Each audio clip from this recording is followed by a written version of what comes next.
Donovan McNabb for 1 year, which was awesome. It was cool to see him. I missed Carmelo by 1 year. So I'm right in the middle, late 90s, early 2000s.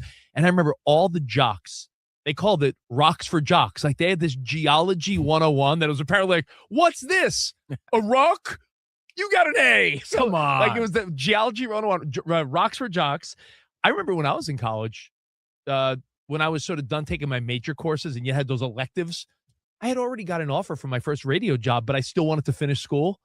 I took Popular Film 101, where I watched movies that we would watch, like 80s and 90s movies, and write like a little paper, like, here's what I thought of. And it was like, honestly, E.T. I watched. Did you watch Blood In, Blood Out? Vatos Locos Forever. Oh, nice. So I always thought I hope you gave it 2 thumbs up. Any type of like popular film study class, like you're watching movies. And right now, I just want to throw this out here before you give us yours. In the last year, do you know there's multiple colleges, including Harvard, that have a Taylor Swift class where you could analyze the music of Taylor Swift in the music industry? So dumb. But again, if you have no clue, sometimes you have to take these dumb classes to fulfill your elective credits or whatever. And that's just how it is. So I do remember telling my parents, like, how's school going? I'm like, yeah. I remember I took one of these was a summer class. I'll give you this one first. I took tennis because you have to take some sort of like gym elective at one point. Steve Sampras over here. I took tennis. You know why I did that though? I did that because I was like, it's the sport I suck at the most. But if I force myself to play, maybe I'll learn something and I could, learn the basics and get good at it. Is that why you always have those McEnroe shorts on standby? Yeah, that's why I wear those short, Jimmy Connor shorts. Yeah. You can see my fluorescent man thigh. They're so short. But I figured maybe I could learn some skills, some basics, because it's a skill sport. You can't just go out there and play. Oh, what was the other one? And this was the weakest. It was because my girlfriend was taking it at the time, and it was a summer course, and I took bird watching. And I had to do like papers on kestrels and whatever. Like, were you like that kid? Oh my God, you're almost as good as that social media kid. Yeah, I'm like that kid. So we would have, you have to take binoculars there, and you walk around the park with the professor, and he had his sandals and socks on. And you're like, if you look to the right, I think I see a sparrow. Yeah, I swear to God. And I had to do a whole course on that for an entire summer. Let's take one phone call each for now. We have all the phones are lit. Best answers. That's how I know all the bird calls. We'll give away some prizes. Let's start with somebody who's in education. Our boy Matt in SoCal. What's up, Matt? Guys, Cavito Ridge Natural Contact. What's up, man? Backed by bird watching BS, I guess. What you got? I'll go real quick. 3 things. I work in the hoop business, so I hear a lot of things and through stories from friends, and these are all facts. Athletes on a lot of college campuses have their own class book to where they choose their classes. Some classes include history of sports announcing and a statistical class that includes the game of poker. Also, high school kids got it great now. Athletes are taking online classes and working out during the day.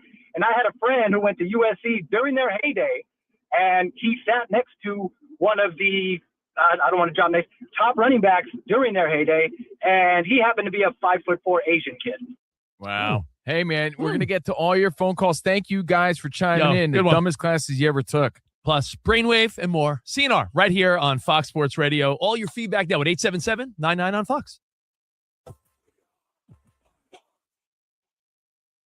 This summer, the DraftKings Sports app is now available in all 50 states. New DraftKings customers sign up with code CRSHOW, spend $5 to get $150 in rewards within 14 days. Includes all markets. That's code CRSHOW. In partnership with DraftKings, the crown is yours. Bet with DK Sportsbook. Gambling problem? Call 1-800-GAMBLER. 1-800-MY-RESET. Connecticut. Call 888-789-7777. Visit ccpg.org. On behalf of Boot Hill Casino in Kansas, bet tax pass-through may apply in Illinois. 21 plus, void in Canada. Event contract trading with DraftKings predictions involves risk of loss. Availability varies. Predictions offer void in New York. Bet to get bonus bets that expire in 7 days. Trade to get predictions dollars that expire in 1 year. $50 in rewards issued every 7 days via click to claim for 14 days. One non-withdrawable reward redeemable. Nationwide based on sportsbook predictions and free-to-play sports contest availability. Varies by state. Terms at dkng.co/offer. Limited time offer. Beaver Nation, this is your moment to be part of something bigger. Oregon State football is building the future, and we want you with us at Reser Stadium this fall. With 2026 mini plans, you can secure your seats for some of the biggest games of the season and experience the energy of Beaver football your way. Visit beavertickets.com or call 1-800-GO-BEAVS to purchase your mini plan today. Pack Reser, build the legacy. Go Beavs!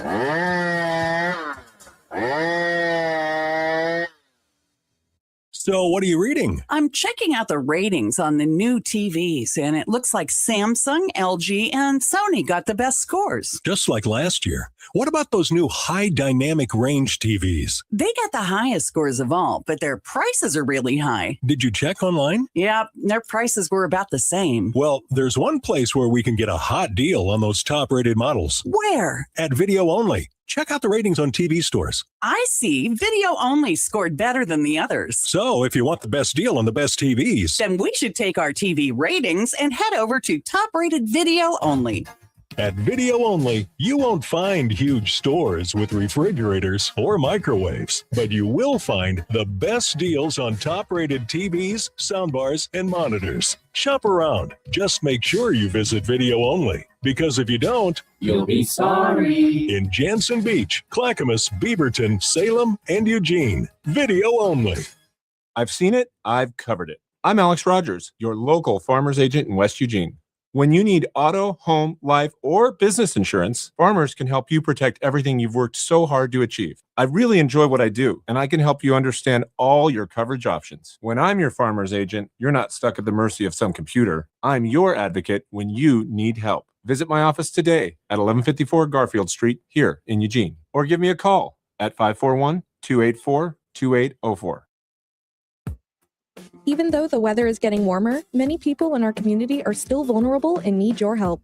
Raven, Radical Assistance for Vulnerable Eugene Neighbors, is seeking donations to help those who need it most. Raven is asking for help with water bottles, raincoats, socks, shoes, blankets, tarps, and camping gear, or even a direct cash donation. Donations can be made at Raven distribution sites or via GoFundMe. For more information, visit our website, raveneugene.org. That's RAVEN, Eugene.org. Did you know that migraine is a disabling disease affecting over 36 million Americans? The pain of migraine sufferers is often so bad their lives just stop. The American Migraine Foundation helps people living with migraine to find the support and treatment they need.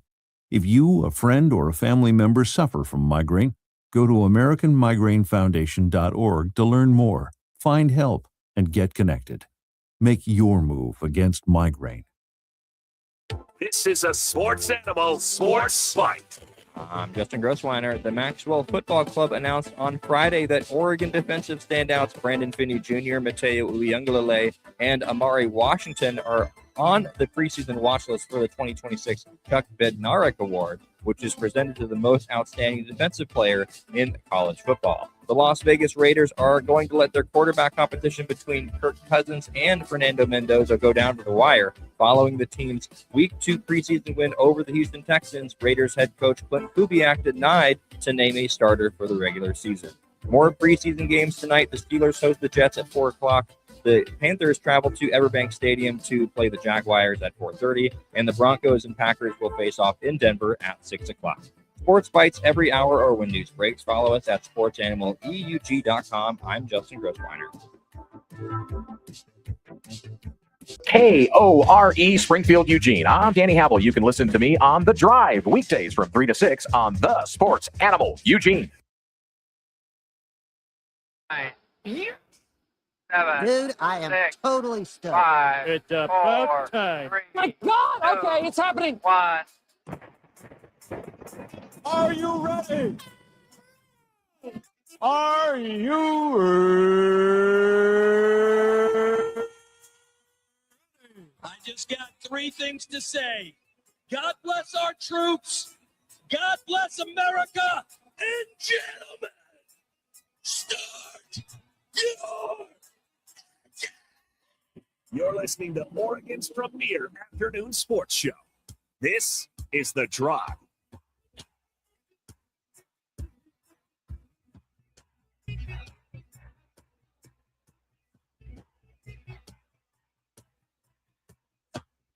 Ooh, welcome, friends. You are locked in for the next 3 hours to the best part of your day. Put your water down for a second. Settle on into a comfy chair. Pop some popcorn and get ready for the drive. Live on the Sports Animal Audio Network. We are in Roseburg. Hello there, Douglas County on the Score. Fox Sports Newport, KNCU, we got you covered, baby. The Rogue Valley, howdy, on the A Sports Radio, and of course, in the beloved Basin, Klamath Falls. Hope everybody's okay down there at AM 960 Sports. Heard some news from yesterday. Holy smokes. Things were crashing into things down there in the Basin, but everybody we think is going to be okay. The Amigos are back in the saddle. I am Danny, otherwise known as Doc. Right there is our best friend and our tag team partner, Justin Grossreiner. We call him Baby J before we bring on the third amigo. What a boy! It's one of those days where you just wish there was more time in the day, Danny. We get to be here for 3 hours to talk about sports, which is always awesome. I wish we had about 4 more hours in the day so I could do other things. Well, there's he's chimed in already for a Friday. He's getting ready to head for the weekend. And guess what? I'm not sure where this guy came from, but I think he smelt a check in the air. So then all of a sudden, the goose is loose back in the studio. It's our dear friend, former Register Guard reporter, and just a good all-around guy. It's Steve Mims. Welcome back, my friend. Thanks, man. It's great to see you guys. I missed you. And now that you mentioned it, I got to double check and make sure you signed the check because that didn't happen last time. All right, good. I am going to toss something I at you. did. I missed you guys. I'm glad to be back. We originally were flying back today. We moved it up to last night, and I said, "Man, get me back in there if I can." So I'm glad. I'm glad you guys brought me back in. Thank you. So now, for the first time, folks down in Roseburg and Medford, they're hearing your voice. I think you weren't on with us when we had Roseburg sign on, did you? No. Let me say hello to the to my friends in Roseburg and my friends in Medford. And I'm sure they're all there. I'm sure you have many. Yeah, plenty of them. The 6 degrees of separation of Steve Mims. Our phone number is the Oregon Man Collects Hotline, open for you toll free, 877-844-3484. Toll free, 877-844-3484 in Eugene, 541-844-3484. Live from the Bigfoot Beverages Studios here for a Friday big show. We're expecting Landon Tengwall in just a few moments as he'll be joining us via the video. We are online on the YouTube, the Twitter, and the Twitch. Welcome in.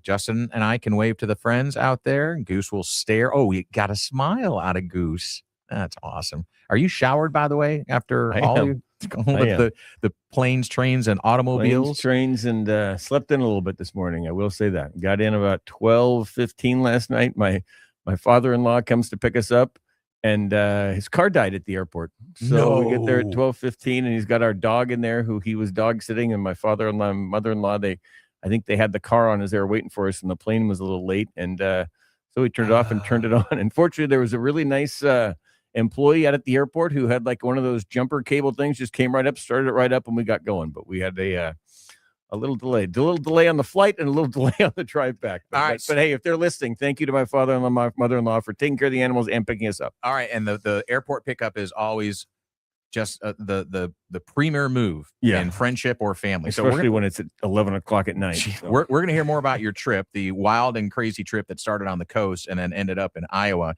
in a moment. But first, let's welcome in a good friend of ours to the program as we get to see him as he sits in front of his beautiful backdrop, the Landon Tengwall Show. You can follow it on YouTube as well. He's our good friend, former Penn State offensive lineman, and a rising, budding star in the media world. It's our friend Landon Tengwall. What up, my boy? How are you doing? Oh, I'm doing great. Just took a break from watching film Oklahoma State at Texas Tech right now. I'm just full on junkie mode in the film category.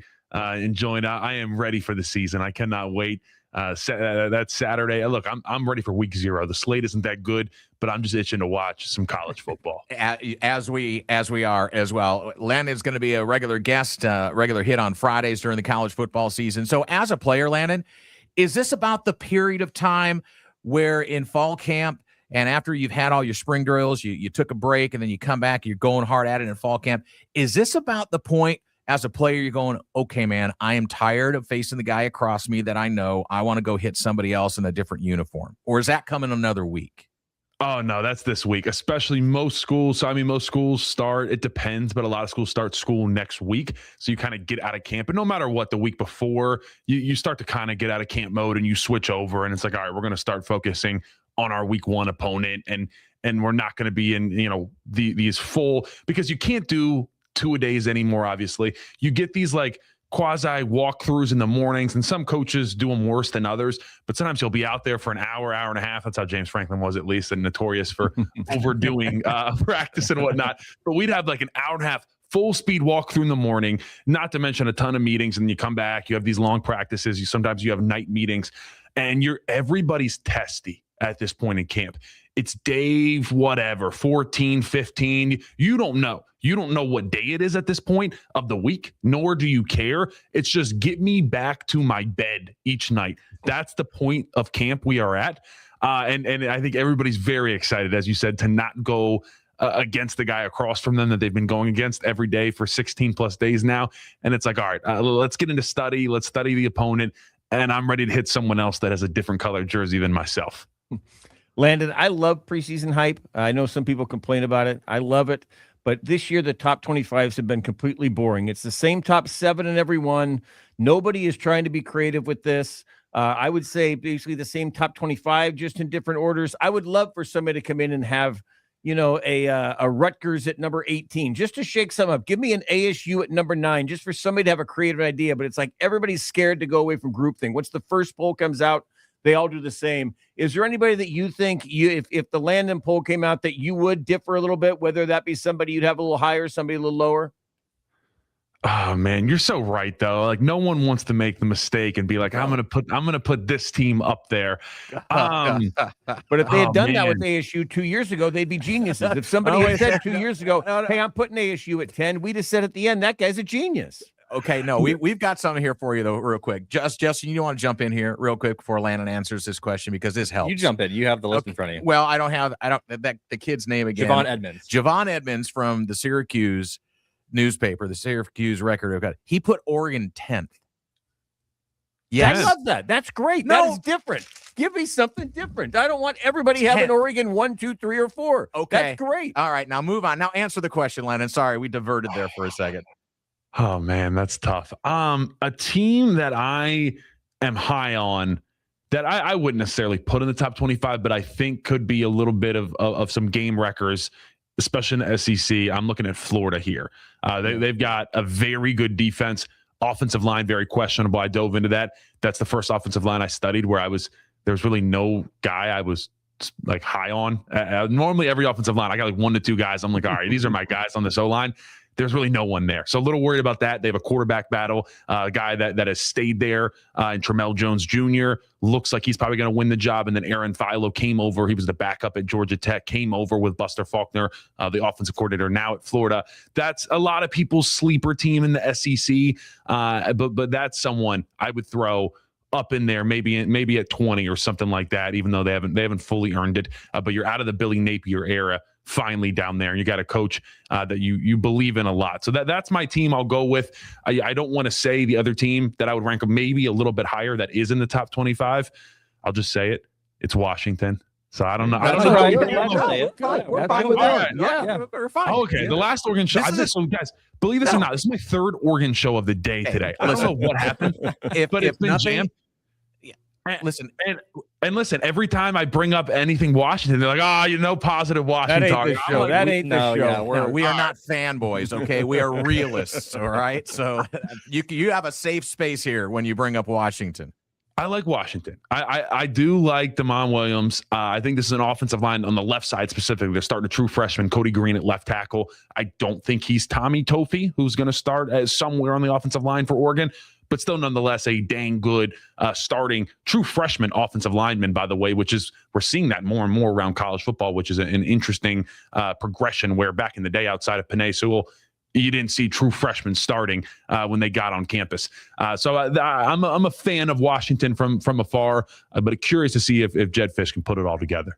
Well, I'm curious too with Washington to see whether or not the Damon Williams stuff from the offseason can somehow trickle its way into the regular season. I think that's a we'll see type of situation, but I'm with you. On paper, I think Washington is a very good team. There's some other stuff going on right now in college football. Everything's kind of up in the air, but players that are on NFL rosters that are basically entering the transfer portal and looking to come back to college. So I guess my question for you, Landon, would be, how realistic is it for those players to acclimate to a school, to even make the decision on where to go? And if there is a position group maybe that could do it, what would your opinion on that? Oh man, I'd say the most easy is defensive line. I think we just saw Notre Dame had a defensive end that played a lot of snaps for them last year, anywhere from like 10 to 30 snaps per game. And he's now down at LSU, just committed. And he was a guy that Marcus Freeman was actually asked today and basically said, we've had no contact with him because he was a guy that was fifth year that could come back because of these new rules. And they said, we don't really want him. So LSU picked him up. Now he's going to be down there with Lane Kiffin. So that's probably my number one spot, mainly because, and this isn't just me being a biased offensive lineman, but defensive line's the easiest because you say, hey, go straight ahead, or guess what? Do whatever pass rush move you want against this guy and get after the quarterback. Or maybe there's a stunt here or there that you got to work in. But defensive line, I think universally is agreed, it's kind of the easiest position overall, and you don't need a ton of cohesiveness. I would say any type of offensive line, quarterback starts to get a little rough there. But it's an absolute disgrace to college football. Not only the initial ruling that kind of opened this up, but now going back and forth and just how involved the courts are makes me absolutely sick to my stomach. I will say, though, we were almost in the clear. Josh Pate put it very well and said, hey, when it is whatever, insert whatever game you want. When it's Oregon, USC, and it's fourth down, and who knows, some fans might not think it might be that close. We'll see. But it's fourth down in the fourth quarter, 4 minutes left, down 3, crowd is bumping. No one's thinking about TRO grants or whatever the heck, all that, whatever I'm seeing on my Twitter, all these lawsuits. No one's thinking of that. We're in the moment. We're enjoying college football, and that's what we're immersed in, and we just need to get back to that point and get the heck out of the preseason.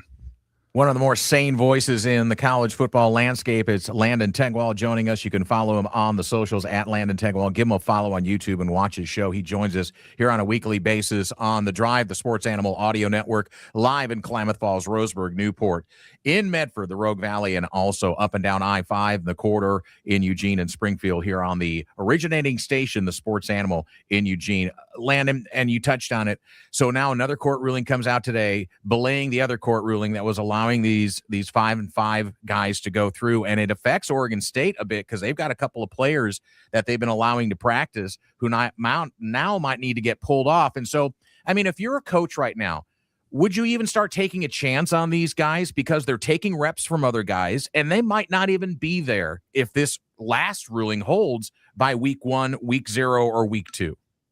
Yeah, I think you're in such a tough situation right now. I think with any of these guys, because it is such a fragile and just fluid situation, at any moment they could be taken away. Now, most of these guys have to file individual lawsuits if they want the opportunity to stay, and it's not even a full guarantee. So you've got all these different variables. It would be really hard for me to count on any of them as a starter. If you feel like a guy is good enough where we need to get him some serious reps in fall camp and it's worth it, to an extent of if we do get to keep this guy, he's going to play a lot. So we need to keep him involved in getting real snaps. I get it. But anybody in that situation, I think Indiana obviously has 2 guys out there that were big time contributors last year that thought maybe they're going to come back and start. Now they don't know. So I think you have to be careful, but I would be hard pressed as a coach to continue to allow any of these guys in this situation to run as a one, unless I am fully confident that they are a specific lawsuit and they are fully squared away, and that I know just about 100% that they are going to be able to play week 1. But Landon, if Penn State loses a couple linemen and Matt Campbell calls, you've got a lawyer on retainer, right? if the NIL check comes up. Haven't talked about this at all. I was talking to Ryan Clanton, the new offensive line coach, and I almost went in and did some drills for him. I was like, hey, let's just talk about this. What kind of number are you going to slide me? Because I looked at it, and technically with the new 5-for-5 rule, obviously I have like 3 full years of eligibility because I had to medically retire. But I think the cap is 24 years old, and then you're done. So I just turned 24 in July. So this would be the last season. So if everybody starts to go down, I don't know. I'm going in. I'm going to tell breaking Matt Campbell. news. It's right here. Where else would you get breaking news like that? So I don't know. Maybe Penn State adds an offensive lineman to the roster. We'll see. We're gonna blow up social media right now and tag you. And Landon Tengwall says he'll come back to Penn State if they need him. One more for you. We talked, a lot of this conversation is about the change in college football in the last few years. And I'll go back to the first thing you said was, hey, I just got done watching Oklahoma State. And 10 years ago, I would have said, hey, Oregon plays Oklahoma State this year. You watched last year's film. What are your takeaways coming into this year? I can't ask you that question, right? I mean, there's not a guy on that team that you just scouted that's playing this year. The coach is gone, whatever. And Oregon coach is the same way. They can't look at anything past Oklahoma State at this point, right? Or did you glean anything? Was there a second string tackle who's still on the roster who you think might be there? Did you get anything that can help us preview the Oregon-Oklahoma State game from that film you watched today? I'll be brutally honest that the guy I'm watching is specifically because he is a transfer somewhere else. There you go. There you go. Which, as you said, is pretty much the entire team that I am watching from the 2025 tape. So, no, I think that's one of the more interesting teams out there just because there is just so much different. I mean, that is, you want to talk a true transplant of roster. That's what Oklahoma State's looking at. And I think a lot of fans would say, hey, I'm fine with that. After what the product that I've seen, let's do that. Let's completely rehaul this thing and let's see if we can come in and just implement a completely different program than we're used to in past years. So I think that's the exciting part about the new age of college football for a team like Oklahoma State, where you go through a year like you went through last year. And who knows, you could come out and you could completely turn this thing around because the transfer portal allows you to just build an entire new squad. So I think it's intriguing. It's definitely going to be one of the storylines to follow in college football. Well, go look at a lot of Mean Green tape from last year. We call it North Texas North in Stillwater right now. That's what Oklahoma State is. So, Lanny, you can use that anytime you want. Buddy, we love having you on the program. We really look forward to the entire season. We're going to be chopping it up every week. Your insights and the way you break down, especially the line play, is going to be invaluable to us and our listeners. And, man, you got a little room left on the arms. You can get a few more pieces of ink on there if you want, but that looks pretty outstanding when we're looking at it on YouTube, dude. I'm close. I think I'm retired for a while. I finished. I got the whole chest, left arm done. I got a little tattoo on the right bicep. I think I'm going to take a solid 10 years off from tattoos. And maybe when I have a midlife crisis, I'll come back and I'll get a couple tattoos. So I'll make sure to update you guys first. Same thing. If I, for some reason, decide to give myself more concussions and go back and play football, I'm going to announce it right here and you'll hear it first. So you guys got me. But no, seriously, appreciate you guys having me on. I can't wait for next week. Danny had the midlife crisis last year and got the tattoos, so he can can tell you how that goes. Yeah. But you got to wait more than 10 years to get to Danny's age. Yeah, absolutely you do. All right, brother, take care of yourself. Be well. Thanks, Landon. Thank you, guys. All right, there goes Landon Tengwall, man. It's a great follow on the socials. Dude. Yeah, he is, and he breaks it up and it has the insight from the perspective of somebody who played the game and played it at a high level at a high-powered school. When we come back, we're going to hear all about Goose's trip. Did he survive the cat calls from his friends at the Jake? And by the way, we missed a birthday yesterday. We did. I'll talk about that next when we come back here on The Drive. 1050 AM and 1029 FM and the sportsanimaleugene.com. Broadcasting from the Bigfoot Beverages Studios. At Mercedes-Benz of Eugene, we do things a little bit differently. We're one of the last independently owned automotive dealerships with a young and energetic sales staff, no pressure sales tactics, and you don't have to travel outside of Linn County to get the best deal possible. We have more than 200 new and pre-owned vehicles in stock now, and we invite you to come see for yourself at Mercedes-Benz of Eugene.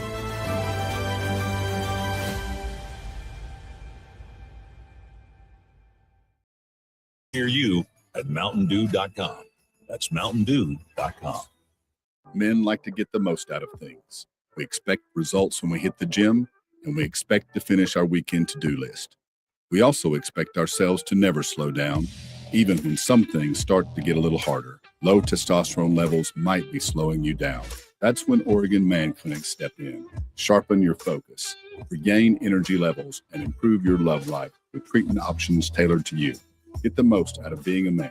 Visit us online at our Springfield, Bend, and Albany locations. Are you curious about who offers the best deals on top-rated Samsung, LG, and Sony TVs? The answer is surprising.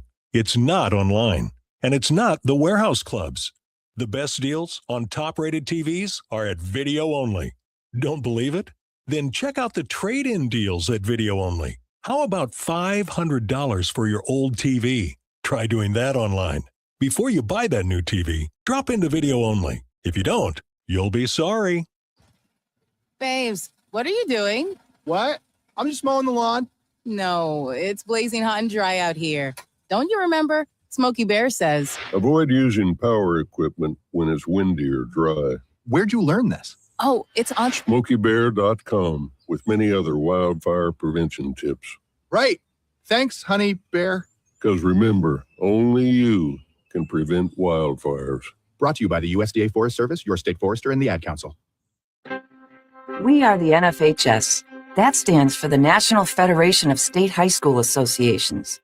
But really, what we stand for, together with the OSAA, are the 99,000 high school sports and performing arts students in Oregon. And so we stand. We stand for the runners, debate team members, and basketball players. We stand for their coaches, officials, and adjudicators.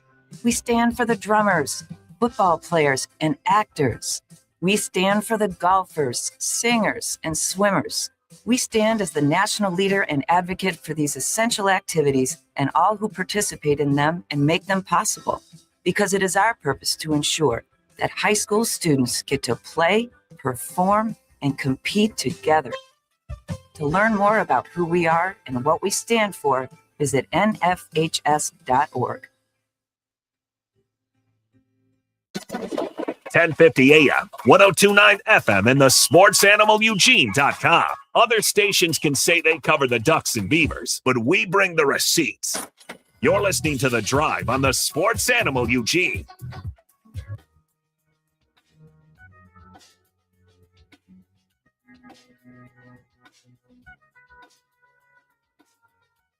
Sports Animal Audio Network here for a Friday getaway day. Hope everyone's got some good plans for the weekend. We'll go around the table and we'll let you know what we're doing. And, if there's an opportunity we can invite you to come do something with us, we will.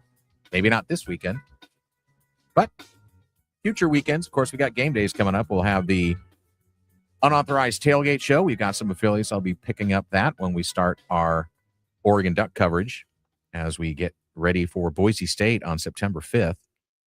Up in the Eugene area, and I know I can say this because of the folks in Klamath Falls, Roseburg, Newport, and down in Medford. That will be possibly coming up I-5 or across and coming down I-5 to watch the Ducks and the Broncos. You can stop by and see us in the Mercedes-Benz parking lot 3.5 hours before the kickoff.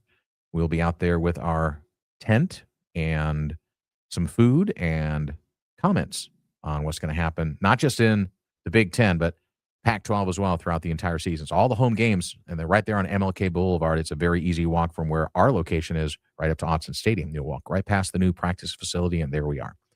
So if you missed Landon Tengwall in the first segment, great NFL and college voice, but he concentrates more on the college game. And Landon is growing his own network. Landon Tengwall is the Twitter handle.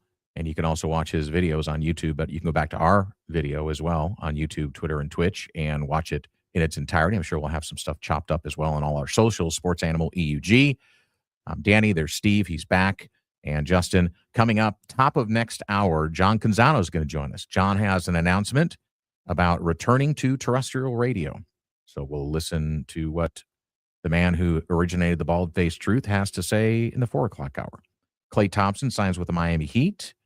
A Seattle Times sports columnist quits, and we'll tell you why in hour number 3. No big bets this week. Big bets will return next week, presented by Coquel Casino and Resort. All right, Goose, you've been gone. You've left us, and now the prodigal son returns.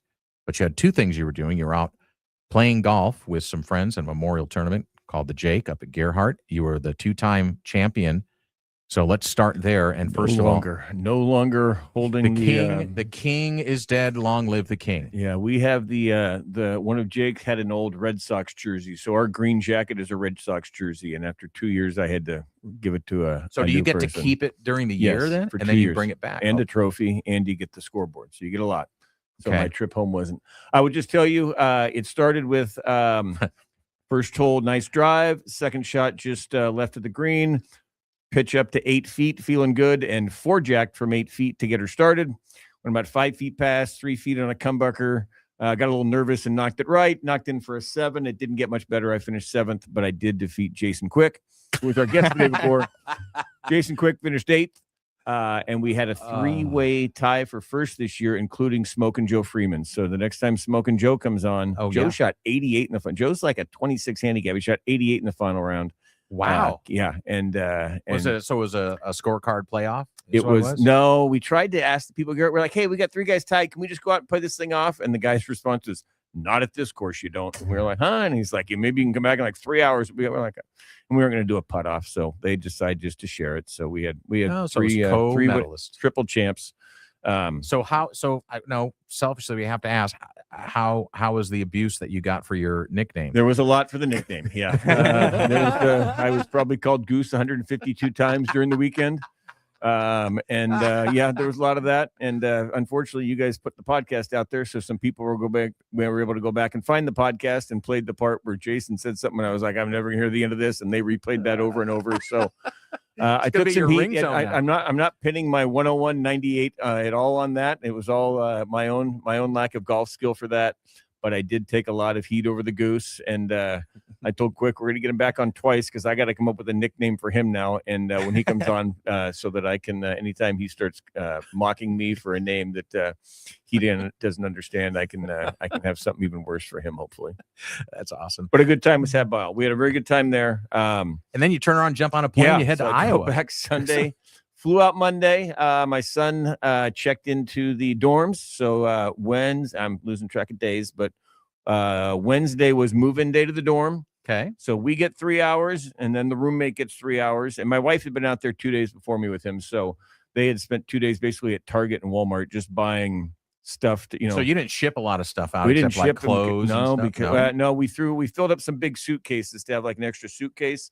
But we bought microwave, between him and the roommate, we bought microwave, refridge, everything out at the Container Store, those kind of things there. So are the dorm rooms as small as I remember them? They are, and they are definitely still small. But like the dorms are now up high, they're tank tops, so you can put a lot of stuff below. Oh. And there's a lot of these Container Stores, man. I swear he's got like 4 things that you can like hang on like a cabinet that has like awesome. 13 different little shelves on it.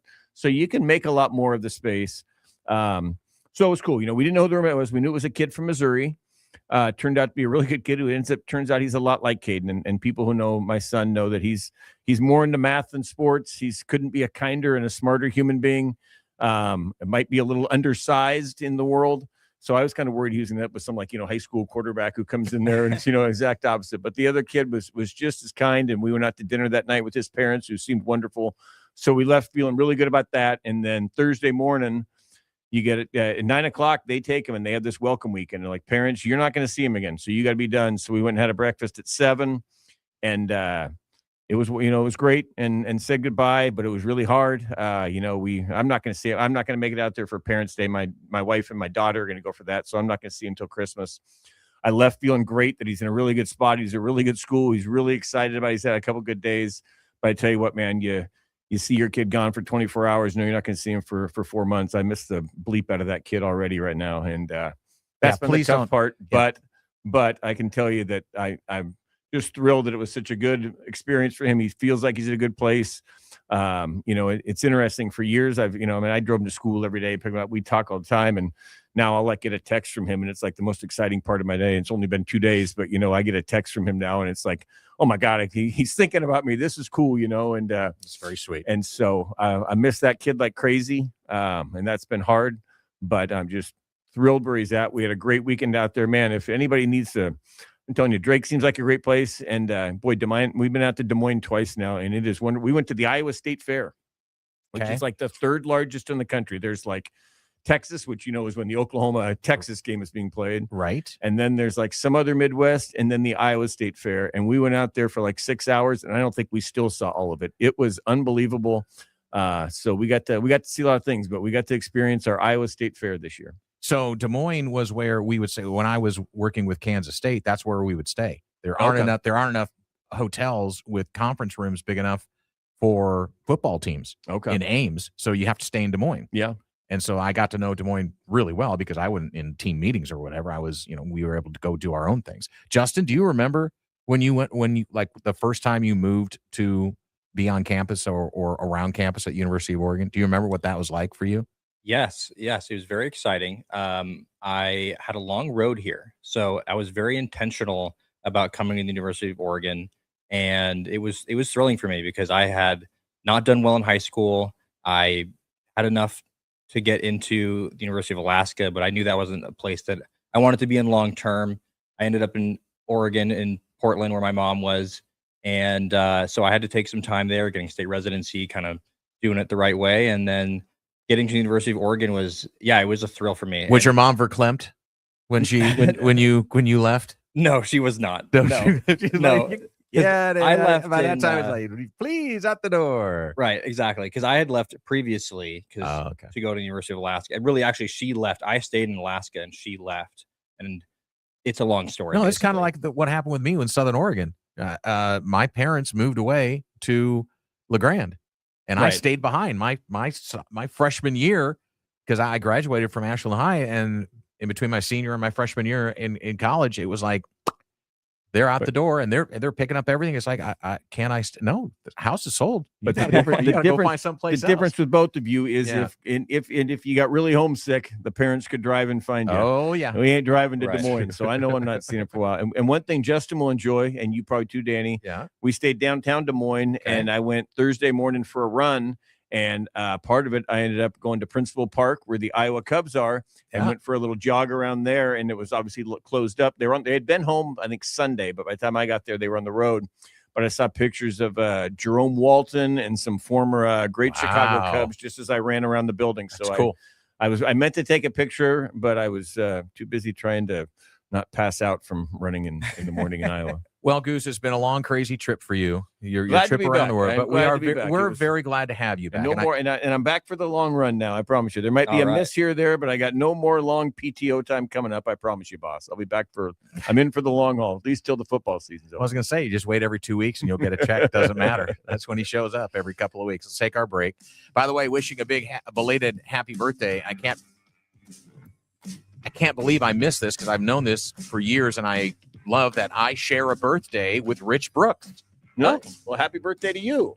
Yeah, I'm surprised that Justin didn't wish you happy birthday Oh, yesterday. they did. we did. It was yesterday, and so did Travis. And I got Travis Demers to sing to me, and I didn't recognize his voice. I It's pretty apologized great. later. He was laughing his rear end up. Said I've never sung to anybody before. I sent him the video too. It was great. Okay, yeah. So yeah, Rich Brooks, happy 84th, Rich. You and I share a birthday. We need to go play some golf together. And we come back. The court halts an order denying the extra year of eligibility for NCAA athletes. When is this ever going to end? We'll talk about it next on The Drive. Don't change the channel. Your radio might explode. Okay, not really. But you miss a minute of The Drive, you might miss something, well, spectacular. On we go. The Drive is back on 102.9 FM and 1050 AM. The Sports Animal. At Mercedes-Benz of Eugene, we do things a little bit differently. We're one of the last independently owned automotive dealerships with a young and energetic sales staff, no pressure sales tactics, and you don't have to travel outside of Lane County to get the best deal possible. We have more than 200 new and pre-owned vehicles in stock now, and we invite you to come see for yourself at Mercedes-Benz of Eugene.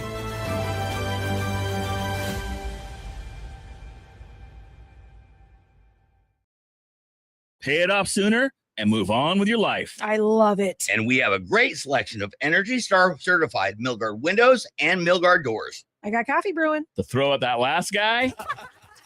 Discount Windows, open 7 days a week. We're at 1635 Juniper in Junction City, right behind our old lot. We have your Milgard windows and doors on site. Discount Windows. We do windows, doors, and installation for less. CCB 180018.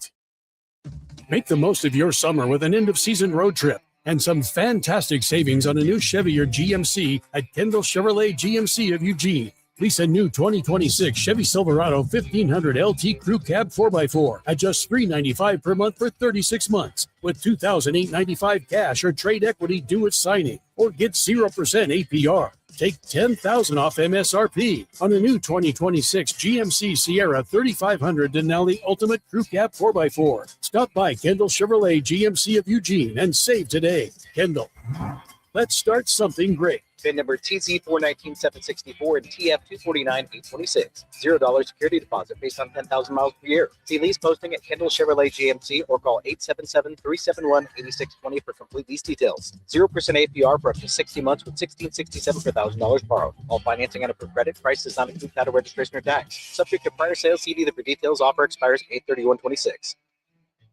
If your credit card bills have gotten out of hand, call Consolidated Credit now. If the interest rates on your credit cards are so high, it'll take years to get out of debt. Call Consolidated Credit now. They've helped over 10 million people without destroying your credit. They can reduce your interest rates, lower your total payments up to 50% to get you out of debt fast. For a free consultation, call Consolidated Credit now. The program works. Call 800-499-4107. 800-499-4107. 800-499-4107.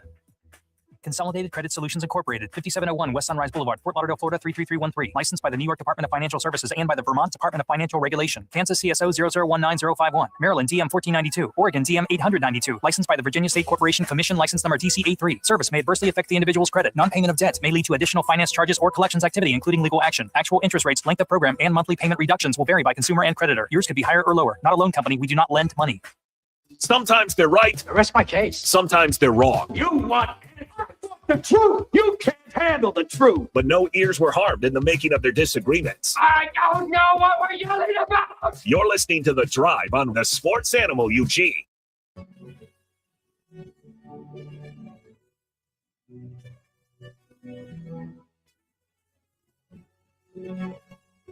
Top of hour number 2, 4 o'clock hour, we'll have John Canzano kicking off the hour with an announcement about his return to terrestrial radio.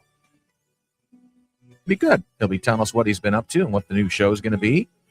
You'll be able to hear it on a lot of these stations that you're listening to right now. Thanks for hanging out with us. Open phones for the next half hour. Oregon Man Clinic's hotline at 541-844-3484. Toll free 877-844-3484 outside the Eugene area. You can also enter the chat on the YouTube, Twitter, or Twitch.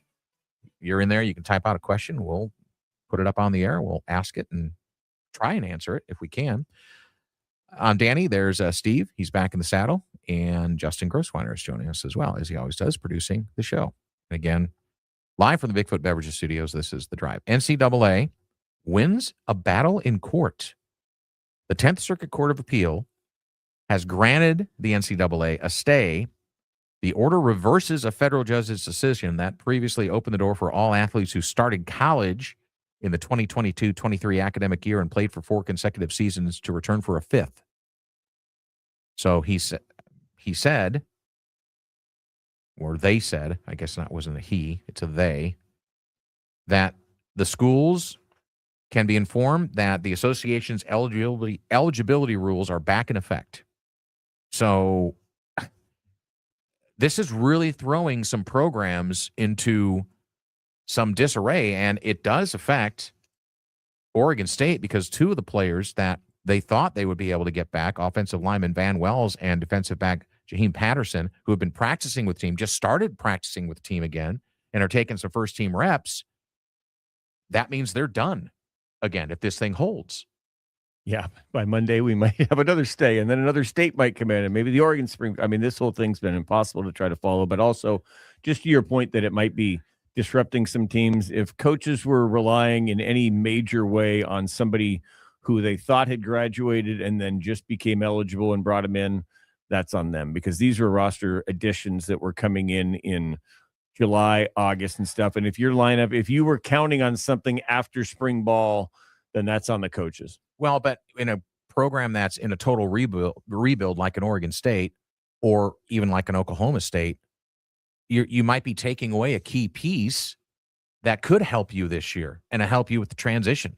Yeah, no, certainly. And I don't blame Jamarcus. I'm just saying if you're talking, and that's, again, that's a group of 6 school. And I'm saying that the disruption isn't, and I think Ms. Landon was talking about LSU just added a guy, and there's been a couple at the top, but for the most part, those top ones, that feels like most people who come back have been kind of a Jamarcus Shepard, who you're right. Hey, I got to try to do something. We're not going to be good this year. I'll take him because, we do have openings. Whereas I think most schools that are top 25 or even power 4 types are like, hey, our depth chart's set.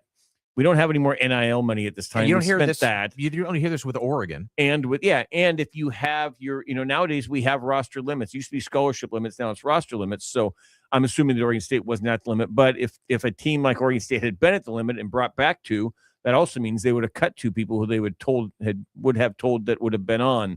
So I'm not sure how many schools got that far into it, but it's just crazy. Like I say, I've stopped. I can't even try to keep up anymore. I'd like to think I'm a smart human being. I can't keep up which district court, which national court, if it's 5 for 5, if it's 7, I can't even keep up anymore. I think Oregon State handled it as well as they could with the information that they had. They had been talking about how they were trying to implement those guys in first team reps, but then still getting other players involved. Like you said, there's still a lot of openings on this team, and Jaheim Patterson and Van Wells definitely would have been players that would have played significant roles for them. And so I guess we're still kind of on the we'll see train, right? Where we're going to have to figure out, and they're going to have to figure out before the season starts, I guess, what they're going to do. And this is where I think they had to have planned for this, right? Yeah. That there was going to be some sort of, I don't know, like, because they only brought him on like 3 weeks ago. I mean, it's not like, this was, hey, great little instant addition to a thing, but it's not like the plan was, hey, these guys are going to be really valuable guys, because they went through the summer without preparing for these guys. Well, what was interesting is this whole thing started with a basketball player from Northern Colorado arguing that the NCAA is violating the antitrust law by preventing him from playing a 5th season. That's Brock Winsney. I think I'm saying that right. Wisne. And then that's when the July 31st order came out. Federal judge granting all athletes a blanket order that would allow them to play. And then this order now overturning that ruling. Then there's going to be another appeal to that, and it's going to keep going up. It either needs to be dealt with, and I hate to say this, you know where I'm going, because if you want to problem solve, call in the United States Congress. Or it's going to have to get up to all the way to the Supreme Court as quickly as possible. And they're out of session now, so it's not going to happen.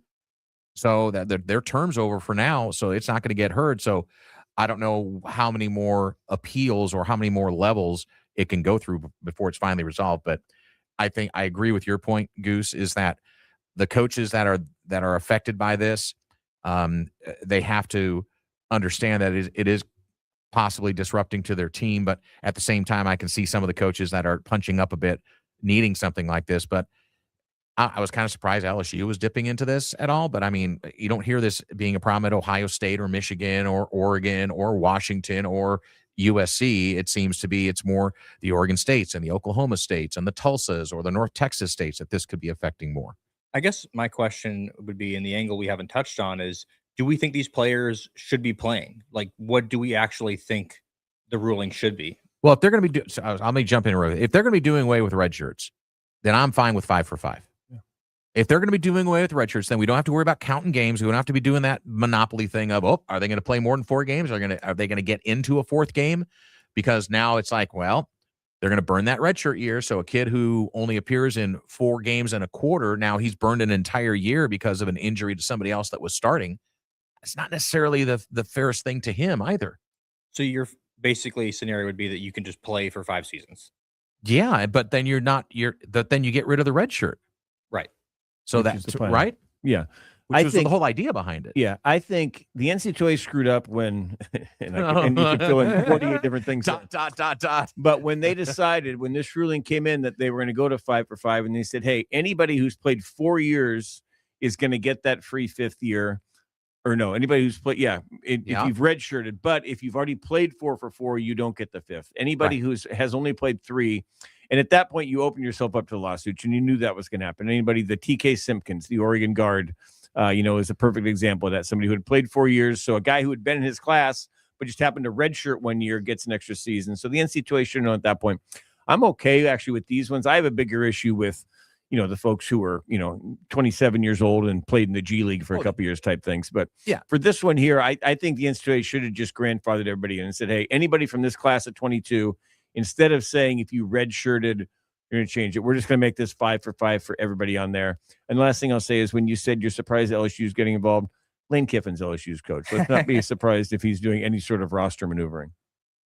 Well, and we'll talk about Lane Kiffin next because ESPN has unveiled their game day schedule for the first 3 weeks of the season. And guess who appears on it? Who do you say? SEC? Did I hear SEC? Shocking. We'll talk about it next on The Drive.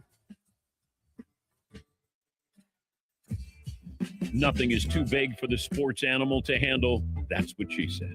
You're home for me, Dan Patrick, 6 to 9 a.m. weekdays, and The Drive with Danny, Steve, and Justin from 3 to 6. This is the sports animal.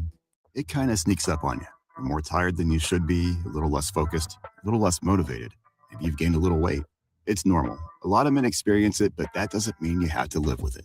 At Hale Men's Clinic, personalized testosterone therapy can help you restore your energy, your clarity, your edge. Real solutions, real results. Hale Men's Clinic. Feel good now.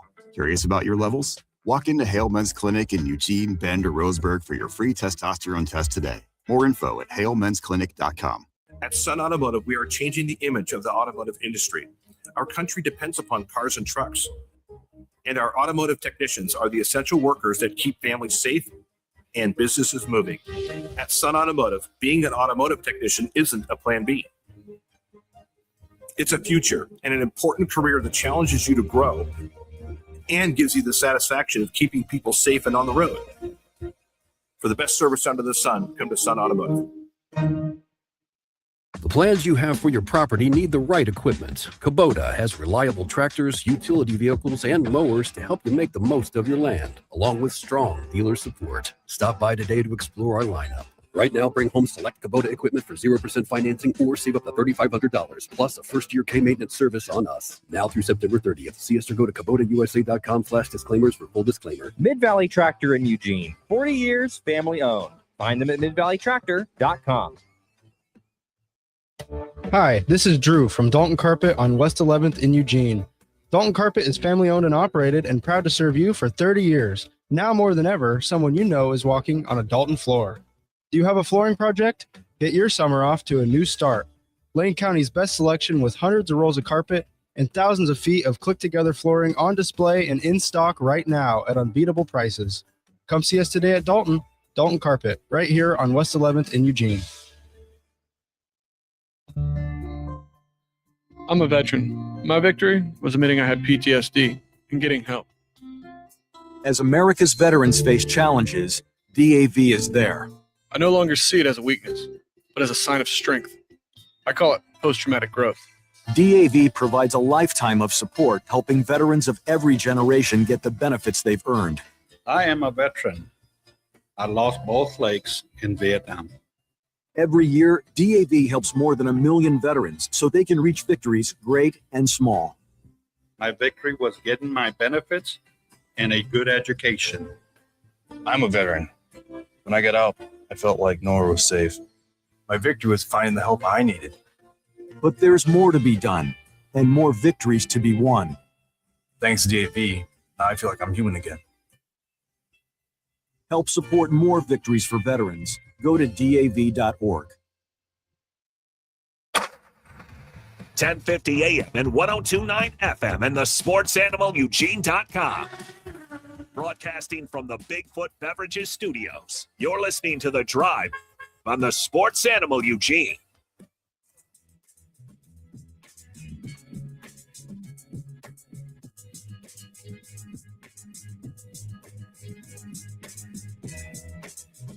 Doc, Baby J, and Goose. Hello there, friends. Wherever and however you are locked into The Drive on the Sports Animal Audio Network. Quick segment here, and then top of the hour, we'll have John Canzano kick off the 4 o'clock hour here along the network. And in the 5 o'clock hour, no big bets this week, but we're going to talk about a story that is emerging out of Seattle, where one of the reporters for the Seattle Times, that's not a reporter, he's a columnist, Matt Calkins, has quit. And the reason why he's quitting is what we want to talk about. We can dive into some Oregon State soccer, as the Oregon women are still undefeated. They do have a tie. They're 2-0-1 after their draw with Santa Clara yesterday. We get a chance to talk Cubs baseball, but it relates to some of the local flavor. Everyone wants to make their debut against the Cubs. We'll talk about that in the all the big prospects. Yeah, or the big prospects, right? ESPN has released their game day schedule, friends. By the way, you can still call in if you want. Oregon Man Clinic's hotline is open for you. Last segment of the program in the 3 o'clock hour at 541-844-3484. Toll free 877-844-3484. So ESPN says they are going to stay in the South for the most part in their first few weeks. And LSU appears twice as Lane Kiffin's redemption tour continues.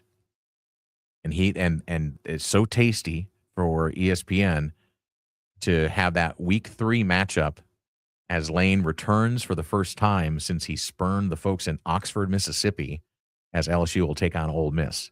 What kind of reception do you think he's going to have? There's no way he shows up on the ESPN set. Oh, you don't know Lane Kiffin. Of course he's going to show up on the set in a white suit with glitter on it. Yeah, no, he will, and he'll have like bodyguards just for the point, but he will you don't have to worry about Lane popping shying away from the spotlight.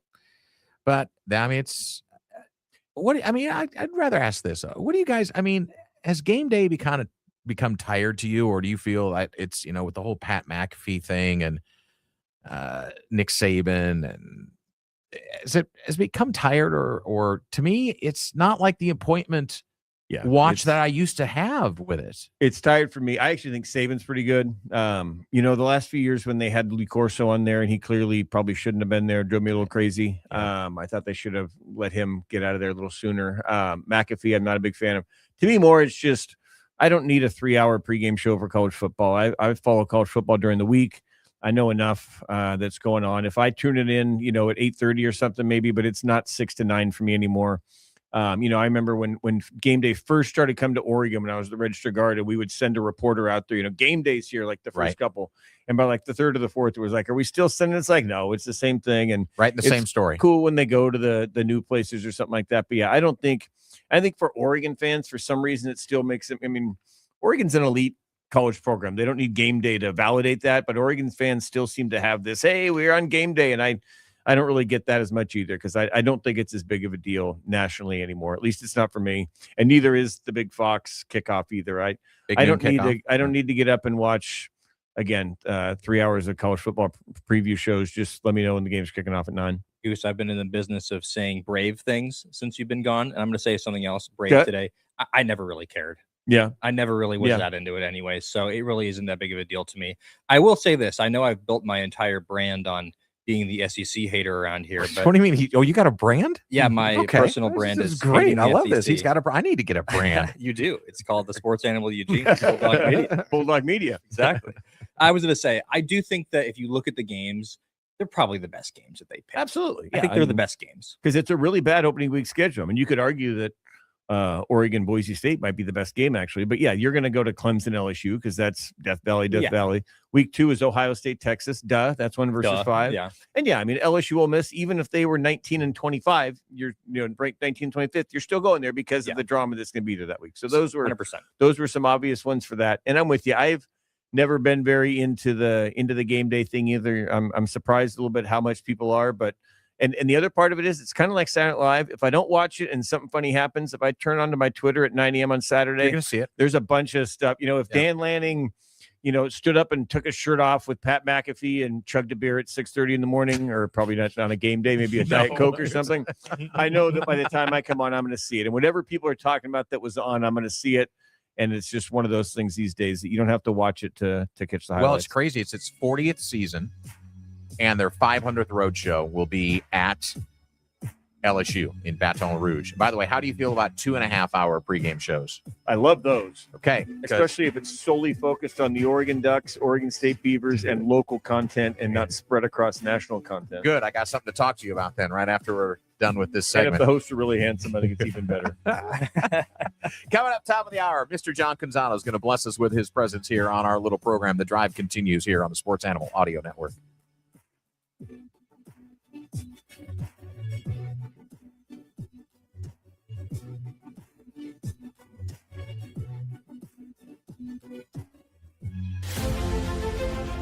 At Mercedes-Benz of Eugene, we do things a little bit differently. We're one of the last independently owned automotive dealerships with a young and energetic sales staff, no pressure sales tactics, and you don't have to travel outside of Lane County to get the best deal possible. We have more than 200 new and pre-owned vehicles in stock now, and we invite you to come see for yourself at Mercedes-Benz of Eugene.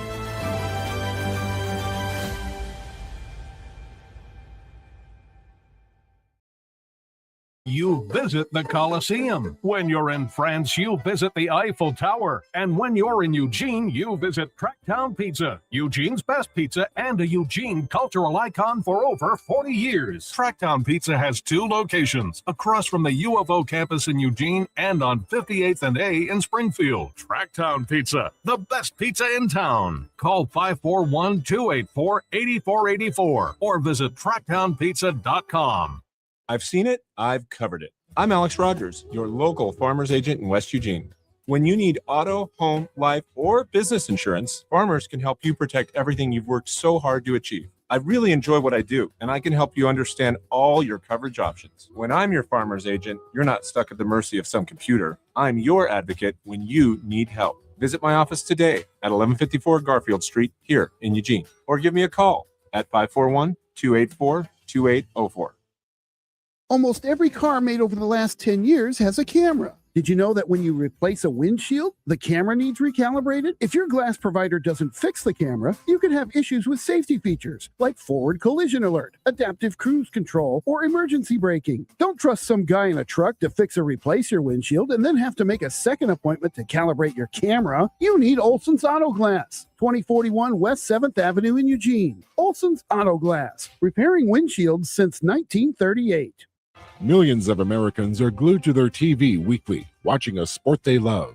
Come and relive your childhood at A&J Sports Cards. They have a wide variety of sports cards and memorabilia. Eugene's home for collecting is A&J Sports Cards. Whether you're looking for the stars from the past or the present, you'll find them at A&J Sports Cards. They are here to meet your hobby needs. That's A&J Sports Cards, 1478 West 6th Avenue, 541-343-5561. Hey, Max, you look absolutely dashing in that purple tie. Ready to harness the world? You bet, Daisy. I'm ready as I'll ever be. And might I say, your purple tie really pops with your vest. Thanks. I almost went with a cape, but didn't want to come across as pretentious. Nonsense. Anyone in our line of work should rock a cape. You might be onto something, Max. Phew, so here we go. First day on the job. Got this, right? Right. Don't forget, we both graduated from Dogs Inc. with honors. Which means I can guide my human around a busy city with ease. And I can give my human a restful night. I hope my human is kind and loving. And I hope mine likes wet kisses and zoomies. Ready to make a difference? Born ready. Let's go. Discover how extraordinary dogs like Daisy and Max change lives at no cost to the recipients. Visit dogsinc.org. KORE Springfield, Eugene, 1050 AM. Translated on 275CX 1029 FM. This is the Sports Animal Eugene.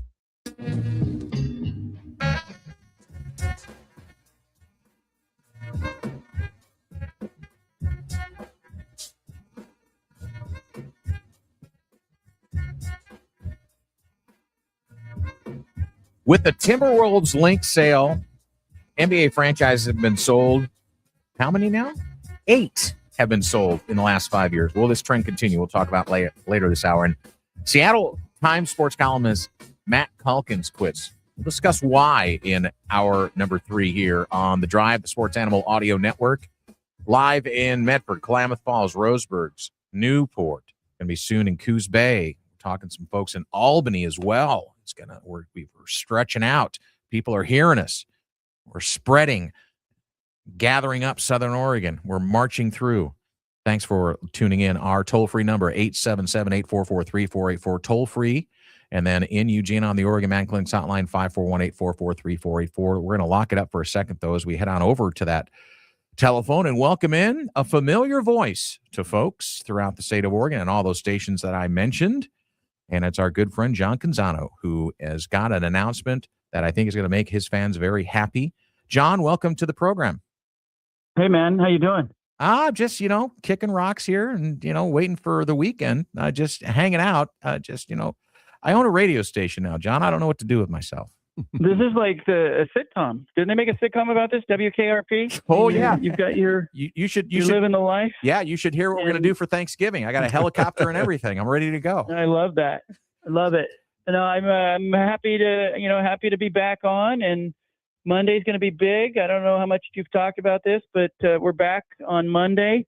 My hiatus, the gag is off, the gloves are off. My mandatory waiting period to get back on the air is up, and I am free, and we are going to spill some tea on Monday's show. Absolutely. So you can follow John Canzano, of course, on all the socials, John Canzano BFT. He's got his own website as well at johncanzano.com. And so, John, you're still keeping the bald-faced truth. That's what people know you as, but it's a new show. So explain what the new show is. It's going to air here on our network starting on Monday from 2 to 3, but you're tweaking the title just a little bit. You're getting a little bit more dangerous. We're going unfiltered. We're like unfiltered cigarettes. We're like real Coke, not Diet Coke or Coke Zero. It's 1 hour. Look, I've done 3 hours of radio for 20 years. It's going to be very compact. It's going to be very fast moving for people who want to know what I'm thinking and what is going on, especially in our region. That's the hour you need to tune in and then stick around for your show afterwards. But I think we're going to move fast. We'll have a big guest. Whenever we have a guest on, it will be a guest because that is the person that we need to talk to. And that person on Monday is going to be Dan Lanning, Oregon coach. He'll be with us in that 2:00 hour. So I think it'll be a lot of fun. And, look, I in 20 years of radio, I've never just sort of been unbridled. And I did the same thing with this radio enterprise that I did with my writing endeavor. Mm-hmm. I'm working for my audience, not for some corporate entity.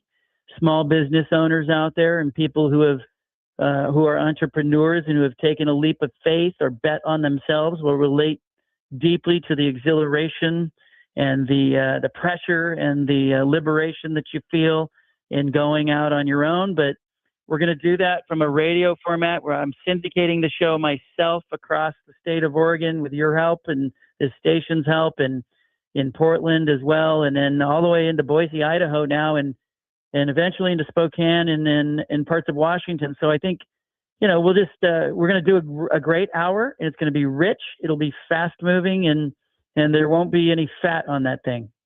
John, it's your old friend Steve Mims. How are you, bud? Good to hear your voice. Good. Good to hear you, man. Awesome. Hey, I got to tell you, 3 hours for 20 years by yourself. I don't know how you did it. I've been doing 3 hours for a month with three of us, and it's hard enough to keep it going. I'm impressed. So hey, going to 1 hour, I see you bringing that there. You talked about this, but kind of does this give you talked about when you went away from the Oregonian to Substack, there was more freedom. You were answering to the readers, not the bosses.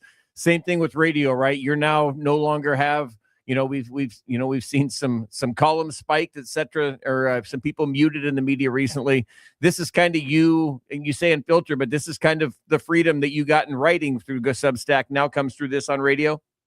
Yeah. And look, here's the thing. I love those news. I worked at 6 newspapers and I loved them, but they're not the same. They were not the same places that I went to work for. Those newsrooms weren't the same. And you know that. And readers You don't think know the that. Register Guard's the same as The it same used to thing be, is John? happening, I think, with some of the radio stations that are owned by large entities. The company that bought the station in Portland that I was working for, they don't know me. They're in Kansas City. They're the people working for them are in Florida. Like they don't know anything about the Pacific Northwest. They don't know anything about the state of Oregon. And the same thing was going on with newspapers. And so, I really am having fun at johncanzano.com because I work for the readers and I go where the readers want me to go. And I try to take people with me, and we're going to do the same thing with this radio show. It will be a product that is made for the listener. It's not going to be about advertisers. It's not going to be about the stations. It's about what the listeners need and want. And we'll break some rules and break some traditions, but I think it'll all be done in the name of kind of serving the listener, which is, I think, the ultimate goal of any station. John, this is Justin. Great to have you back on terrestrial radio. What storyline are you most intrigued to cover this year? New Pac-12, Oregon State's going to be there, Oregon, maybe some pressure with championship expectations. So now that you're back on the terrestrial radio, I know you've been doing the podcast and your written work, but what are you excited about covering? Well, I can tell you this. I was texting with Dan Lanning, and the thing that I'm interested with Oregon is, what did he learn last year? What did he learn? Because I watched him in his first season, second season. He made adjustments, and you could tell he learned something about being a coach.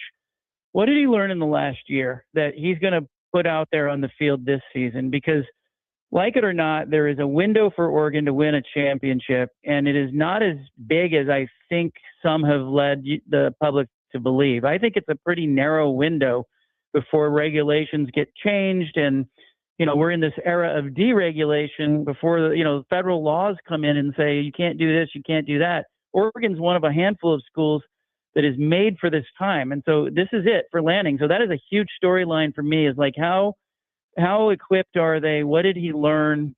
Can they do it with 2 new coordinators, players all a year older?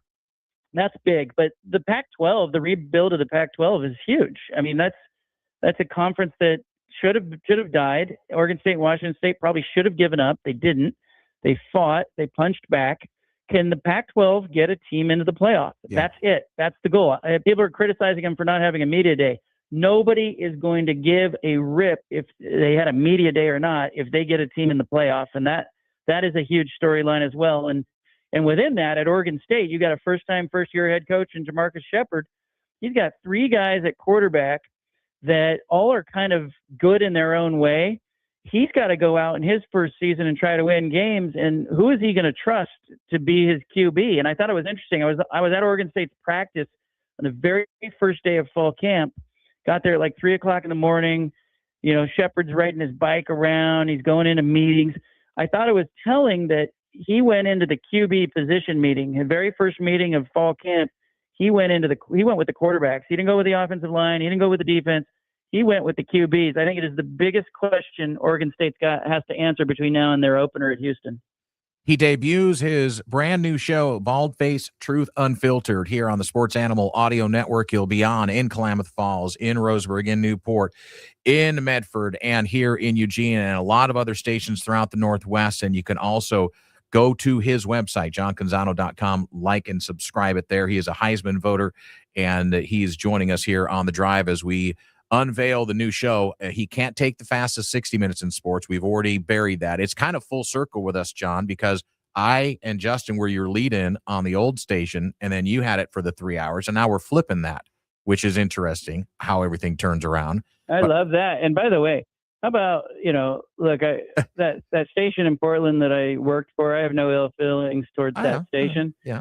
But how lame was it of them to come to me on the day we were doing a fundraiser? It was our BFT Foundation fundraiser day. And that was the day they were like, you know what, if you're not going to sign an extension, we'd rather just give you the next 6 months off. And I just think it was so small-minded of them. And they probably thought I would just go away.